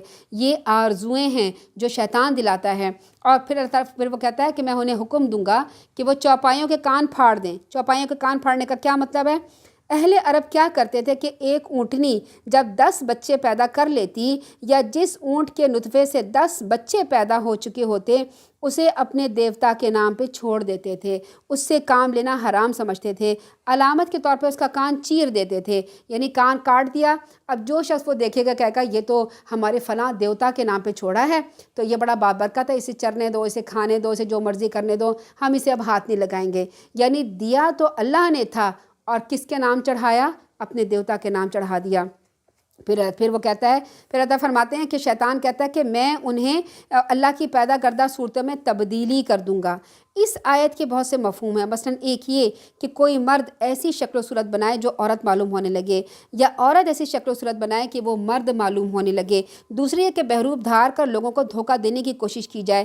تیسرے یہ کہ اپنی شکل و صورت میں اپنی مرضی کے مطابق ایسے کاٹ پیٹ کی جائے کہ وہ خوبصورت بن سکے، جیسے بعض لوگ اپنی ناک چھوٹی کرا لیتے ہیں، بعض لوگ اپنے ہونٹوں میں آپ کو پتہ ہے فلنگ کرا لیتے ہیں، پھر ان کو موٹا بنا لیتے ہیں، بعض اپنے چیکس جو ہے وہ ابھار لیتے ہیں کہ ہمارے چیکس اچھے نہیں بنے، نعوذ باللہ اللہ نے اچھے نہیں بنائے، ہم اچھے بنانا چاہتے ہیں۔ بعض لوگ اپنی آئی بروز بناتے ہیں کہ اللہ نے ہماری نعوذ باللہ آئی بروز اچھی نہیں بنائی تو ہم اس کو بناتے ہیں۔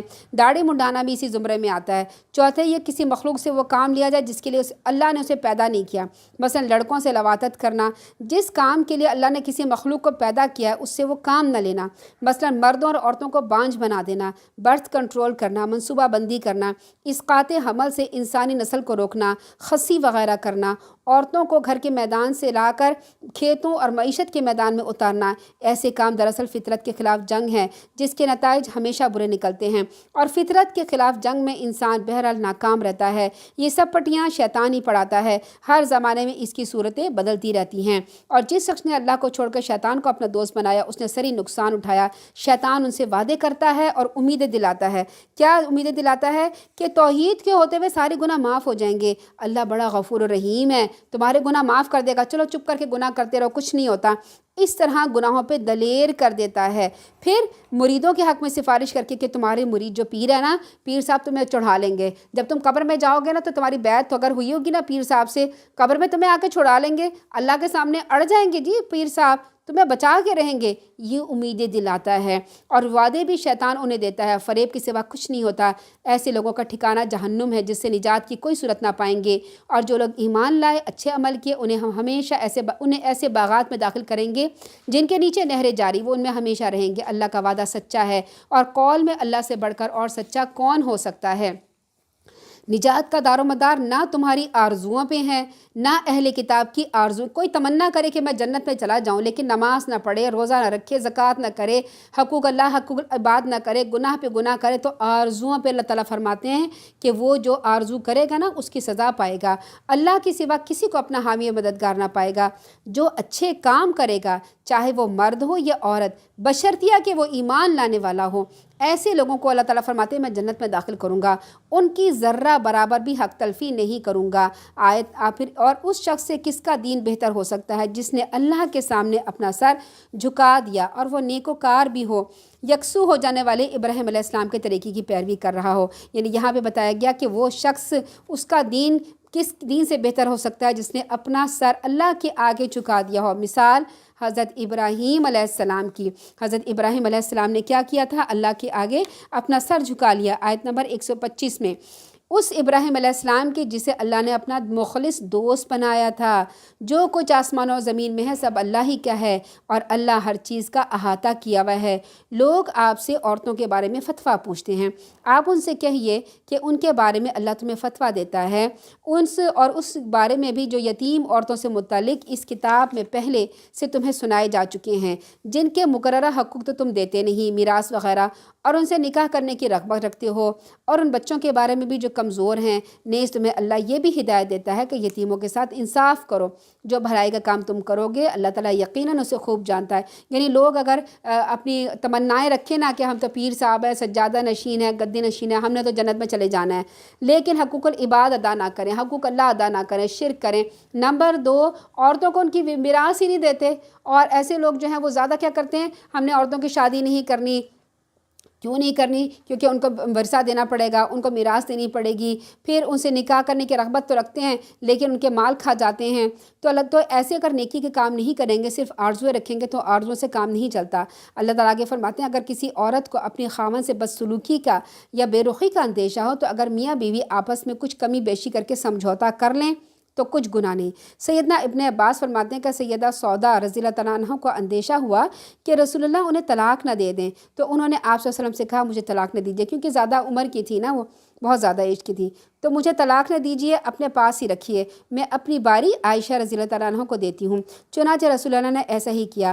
اس وقت یہ آیت نازل ہوئی کہ اگر میاں بیوی کسی ایسی شرط پہ صلح کر لیں کہ وہ دونوں اکٹھے رہ سکتے ہیں اور کوئی شرط مان لیں تو اس میں کچھ گناہ نہیں ہے۔ تو بہتر، لالچ تو ہر نفس کو لگا ہوا ہے، لیکن اگر تم احسان کرو گے، اللہ تعالیٰ سے ڈرتے رہو گے، تو جو کچھ تم کرو گے اللہ تعالیٰ اسے یقیناً واقف ہے۔ اگر تم اپنی بیویوں کے درمیان عدل کرنا چاہو بھی تو ایسا ہرگز نہیں کر سکو گے۔ لہٰذا یوں نہ کرنا کہ ایک بیوی کی طرف تو مائل ہو جاؤ اور باقی کو لٹکتا چھوڑ دو۔ اگر تم اپنا رویہ درست رکھو گے، اللہ سے ڈرتے رہو گے، تو بلا شبہ اللہ بخشنے والا، رحم کرنے والا ہے۔ مثلاً یہ کہ ایک بیوی جوان ہے، دوسری بوڑھی ہے، ایک خوبصورت ہے یا دوسری قبول صورت ہے یا بدصورت ہے، ایک کنواری ہے، دوسری شوہر والی ہے، ایک خوش مزاج ہے، دوسری تلخ مزاج ہے، ایک ذہین و فتین ہے، دوسری غبی اور کن ذہن ہے۔ اب ظاہر ہے یہ ایسی صفات ہیں جس میں اگرچہ عورت کا اپنا کچھ عمل دخل نہیں، تاہم یہ خاوند کے لیے عدم میلان کا باعث بن جاتی ہے، یعنی خاوند ایک طرف جھک جاتا ہے اور دوسری طرف کم جھکتا ہے، اور یہ ایک فطری بات ہے۔ اس قسم کی پسندیدگی کے جذبات پر انسان کا کوئی کنٹرول نہیں ہوتا، لہٰذا ایسے کام پر اللہ تعالیٰ کی طرف سے گرفت اور مواخذہ نہیں ہوگا۔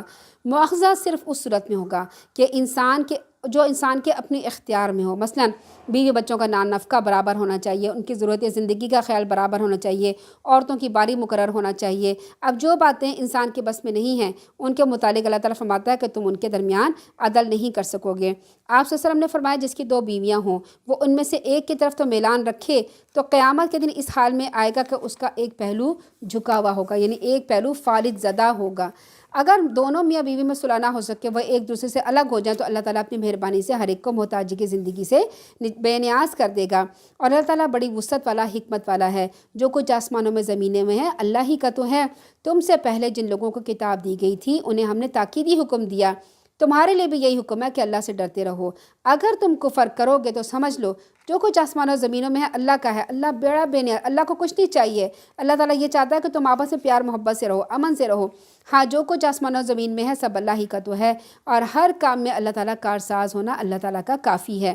لوگوں، اگر اللہ چاہے تو تمہیں ہٹا کر تمہاری جگہ دوسرے لوگ لا سکتا ہے، اللہ اس بات پر بالکل قادر ہے۔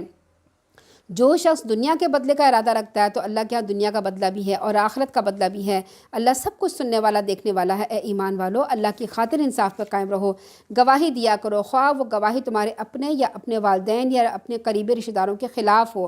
اگر کوئی فریق دولت مند ہے یا فقیر، بہر صورت اللہ ہی ان دونوں کا تم سے زیادہ خیر خواہ ہے۔ یعنی اگر کوئی امیر ہے تو اس کی بات کرنا، غریب ہے تو اس کو چھوڑ دینا، اللہ فرما دے نہیں، میں تم سے زیادہ، ان سب سے زیادہ میں تمہارا خیر خواہ ہوں، لہٰذا اپنی خواہش نفس کے پیچھے نہ پڑو اور عدل کو نہ چھوڑو۔ اگر گول مول سی بات کرو یا سچی بات کہنے سے کترا جاؤ تو جو کچھ تم کرتے ہو اللہ تعالیٰ اس سے واقف ہے۔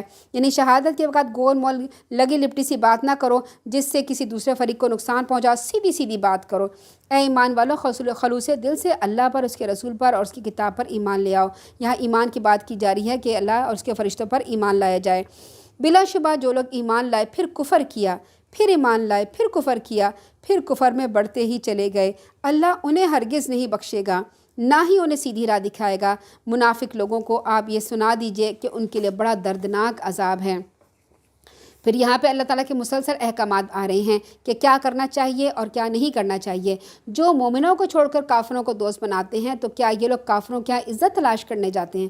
آج بھی یہی حال ہے نا کہ لوگ جو باہر جاتے ہیں اور پھر کیا کرتے ہیں، جو ہمارے حکمران لوگ ہوتے ہیں وہ جو ہم امریکہ کے پاس جائیں گے یا یورپ کے پاس جائیں گے ہمیں وہ عزت دیں گے۔ اللہ تعالیٰ فرماتے ہیں جو مومنوں کو چھوڑ کر کافروں کو دوست بناتے ہیں تو کیا یہ کافر لوگوں کے یہاں عزت تلاش کرتے ہیں؟ حالانکہ عزت تو اللہ کے ہاتھ میں ہے۔ اللہ تعالیٰ اپنی کتاب میں یہ حکم پہلے نازل کر چکا، تو جب تم سنو کہ اللہ کی آیات کا انکار کیا جا رہا ہے، ان کا مذاق اڑایا جا رہا ہے، تو وہاں ان کے ساتھ مت بیٹھو یہاں تک کہ وہ کسی دوسری بات میں نہ لگ جائیں۔ یعنی دیکھیں، اگر کوئی کسی محفل میں، آپ کہیں شادی میں گئے ہیں، فوتگی میں گئے ہیں، کوئی کسی کے دوپٹے کا مذاق اڑا رہا ہے، کسی کی داڑھی کا مذاق اڑا رہا ہے، کسی کے شاعر کا مذاق اڑا رہا ہے، اسلامی شاعر کا، یا کوئی سوشل میڈیا پہ آپ کی بات چیت ہو رہی ہے، وہاں پہ کوئی انسان کسی جو ہے وہ مسلمان کا، کسی رسول کا، کتاب کا مذاق اڑایا جا رہا ہے، تو وہاں پہ نہ بیٹھیں، وہاں پہ اٹھ جائیں، وہاں پہ مت، ورنہ کیا ہوگا کہ ورنہ تم بھی انہی جیسے شمار ہو کے جیسے جیسے وہ لوگ ہیں۔ بلا شبہ اللہ تعالیٰ منافقوں اور کافروں کو جہنم میں جمع کرنے والا ہے۔ وہ منافقین جو آپ کے بارے میں ہر وقت انتظار کرتے رہتے ہیں اگر اللہ کی مہربانی سے تمہیں فتح نصیب ہو جائے تو کہتے ہیں کیا ہم تمہارے ساتھ نہ تھے، یعنی ہم تو تمہارے ساتھ ہی اگر فتح نصیب ہو گئے۔ اور اگر کافروں کا پلہ بھاری رہا، کافر جیت گئے، تو کہتے تھے کیا ہم تم پر قابو پانے کی قدرت نہ رکھتے تھے، اس کے باوجود ہم نے تمہیں مسلمانوں سے بچا نہیں لیا۔ یعنی جا کر کافروں سے کہتے تھے کہ ہم نے تمہیں مسلمانوں سے بچایا، بس اللہ ہی قیامت کے دن تمہارے اور ان کے درمیان فیصلہ کرے گا۔ اللہ نے کافروں کے لیے مسلمانوں پر غالب آنے کی ہرگز کوئی گنجائش نہیں رکھی۔ یہ منافق اللہ تعالیٰ سے دھوکہ بازی کرتے ہیں، جبکہ اللہ ان کے دھوکوں کو انہی پر ڈال دیتا ہے۔ جب وہ نماز کے لیے کھڑے ہوتے ہیں نا تو ڈھیلے ڈھالے کھڑے۔ اب اللہ تعالیٰ بتا رہے ہیں منافق کی نشانیاں کیا ہیں۔ نماز سستی سے کھڑے ہوں گے، لوگوں کو دکھانے کے لیے نماز ادا کریں گے، اللہ کو کم ہی یاد کرتے ہیں۔ آج تو منافق بہت ہی اونچے درجے پہ ہیں، نماز پڑھنے جاتے ہی نہیں ہیں، نماز پڑھتے ہی نہیں ہیں۔ یہ کفر اور ایمان کے درمیان لٹک رہے ہیں، نہ ادھر کے ہیں نہ ادھر کے ہیں۔ اللہ جسے گمراہ کرے آپ اس کے لیے کوئی راستہ نہ پائیں گے۔ اے ایمان والو، مومنوں کو چھوڑ کر کافروں کا اپنا دوست نہ بناؤ۔ کیا تم اپنے آپ کو اللہ کے سری حجت پہ قائم کرنا چاہتے ہو؟ یہ منافقین دوزخ کے سب سے نچلے درجے پر ہوں گے اور آپ صلی اللہ علیہ وسلم ان کا کوئی مددگار نہیں پائیں گے۔ ہاں، ان میں سے جنہوں نے توبہ کر لی، اصلاح کر لی، اللہ کے دین کو مضبوطی سے پکڑا اور اللہ کے لیے دین کو خالص کر لیا، ایسے لوگ مومنوں کے ساتھ ہوں گے۔ اللہ تعالیٰ ان قریب مومنوں کو بہت بڑا اجر عطا فرمائے گا۔ اگر تم لوگ اللہ کا شکر ادا کرو گے، خلوص نیت سے ایمان لے آؤ گے، تو اللہ کو کیا پڑی ہے کہ تمہیں عذاب دے، جبکہ اللہ تعالیٰ بڑا قدردان اور سب کچھ جاننے والا ہے۔ صدق اللہ العظیم۔ اس پارے میں ہم نے دیکھا کہ بہت سے خاندانی احکامات دیے گئے ہیں، پاک دامن عورتوں کے بارے میں، مہر کے بارے میں، عورت کی اصلاح کے بارے میں، معاشرے کے بارے میں احکامات کہ ایک دوسرے کے مال کو باطل طریقے سے نہ کھاؤ، حقوق اللہ، حقوق العباد ادا کرو، بخل نہ کرو، اللہ کے لیے خرچ کرو، نشے کی حالت میں نماز نہ پڑھو، غسل کرنے کا طریقہ، نماز قصر کی نماز طریقہ، تیمم کے مسائل کا ذکر کیا گیا، جبت اور طاغوت شیطانی چکروں میں نہ پڑو، امانت میں خیانت نہ کرو، عدل سے فیصلہ کرو، یعنی اسے ایسی اخلاق اپناؤ کہ مسلمان معاشرے میں محبت، نرمی اور قربانی کا جذبہ ہو، اپنے دشمنوں سے ہوشیار رہو، خاص کر منافقین سے ہوشیار رہو۔ یہ سب باتیں ہمیں کس لیے بتائی گئی ہیں کہ ہم عمل کریں، اور ہم لوگ کیا کرتے ہیں؟ قرآن خوانیاں کرتے ہیں، اور قرآن خوانیاں کرنے کے بعد اس کو پڑھنے کے بعد کیا کہتے ہیں؟ اللہ تعالیٰ سے دعا کرو ہمارے گھر رحمت ہے، برکت ہے۔ جب عمل نہیں کریں گے تو پھر کس طرح سے رحمت برکتیں آئیں گی؟ کیسے آپس میں پیار محبت اور اس کا معاشرہ، امن اور سکون کا معاشرہ قائم ہوگا؟ اللہ تعالیٰ سے دعا ہے کہ اللہ تعالیٰ ہمیں عمل کرنے کی توفیق عطا فرمائے، آمین ثم آمین۔ اللہم صلی علی محمد وعلی آل محمد کما صلیت علی ابراہیم وعلی آل ابراہیم انک حمید مجید۔ اللہم بارک علی محمد وعلی آل محمد کما بارکت علی ابراہیم وعلی آل ابراہیم انک حمید مجید۔ اللہ تعالیٰ سے دعا ہے کہ یا رب العالمین ہمیں حقوق اللہ میں جو کوتاہیاں ہو گئی ہیں یا رب العالمین آپ معاف فرما دیجئے۔ یا رب العالمین جو حقوق العباد میں ہم سے کوتاہیاں ہو گئی ہیں وہ معاف فرما دیجئے۔ ہمارے نماز کی ادائیگی میں جو کوتاہیاں ہو جاتی ہیں، جو وسوسے آتے ہیں یا رب العالمین وہ معاف فرما دیجئے۔ ہمارے روزہ رکھنے میں جو کوتاہیاں ہو جاتی ہیں، جو غلطیاں ہو جاتی ہیں وہ معاف فرما دیجئے۔ ہمارے وضو کرنے میں جو کمی کوتاہی ہوتی ہے یا رب العالمین وہ معاف فرما دیجئے۔ ہم نے کبھی امانت میں خیانت کر لی ہو تو یا رب العالمین معاف کر دیجئے اور لوٹانے کی توفیق عطا فرما دیجئے۔ یا رب العالمین ہمیں اپنے گھر والوں سے، اپنے اولاد سے، اپنے شوہروں سے، اپنے بہن بھائیوں سے، اپنے رشتہ داروں سے، اپنے محلے والوں سے، اپنی سہیلیوں سے اچھے اخلاق سے پیش آنے کی توفیق عطا فرما دینا۔ یا رب العالمین ہمارے مسلمان معاشرے سے چوری کو، ملاوٹ کو، ذخیرہ اندوزی کو، دھوکہ، فریب، جھوٹ، حسد سے بچا لینا۔ ہمارے معاشرے کو امن والا معاشرہ بنا دینا۔ ہماری اولادوں کو اپنا فرما بردار بنانا، ہمارے اولادوں کو اپنے والدین کا فرما بردار بنانا، ہماری اولادوں کو اپنے والدین کی آنکھوں کا ٹھنڈک بنا دینا، ہماری اولادوں کو بھی دین کی تعلیم دینے کی توفیق عطا فرما دینا۔ یا رب العالمین ہمارے اولادوں کو نیک اولاد بنانا، نیک سیرت بنانا۔ یا رب العالمین ہمیں اپنے والدین کے لیے بہترین صدقہ جاریہ بنا دینا، ہماری اولاد کو ہمارے لیے بہترین صدقہ جاریہ بنا دینا، آمین ثم آمین۔ اللہم صلی علی محمد وعلی آل محمد کما صلیت علی ابراہیم وعلی آل ابراہیم انک حمید مجید۔ اللہم بارک علی محمد وعلی آل محمد کما بارکت علی ابراہیم وعلی آل ابراہیم انک حمید مجید۔ سبحانک اللہم وبحمدک نشہد ان لا الہ الا انت نستغفرک ونتوب الیک۔ السلام علیکم ورحمۃ اللہ وبرکاتہ۔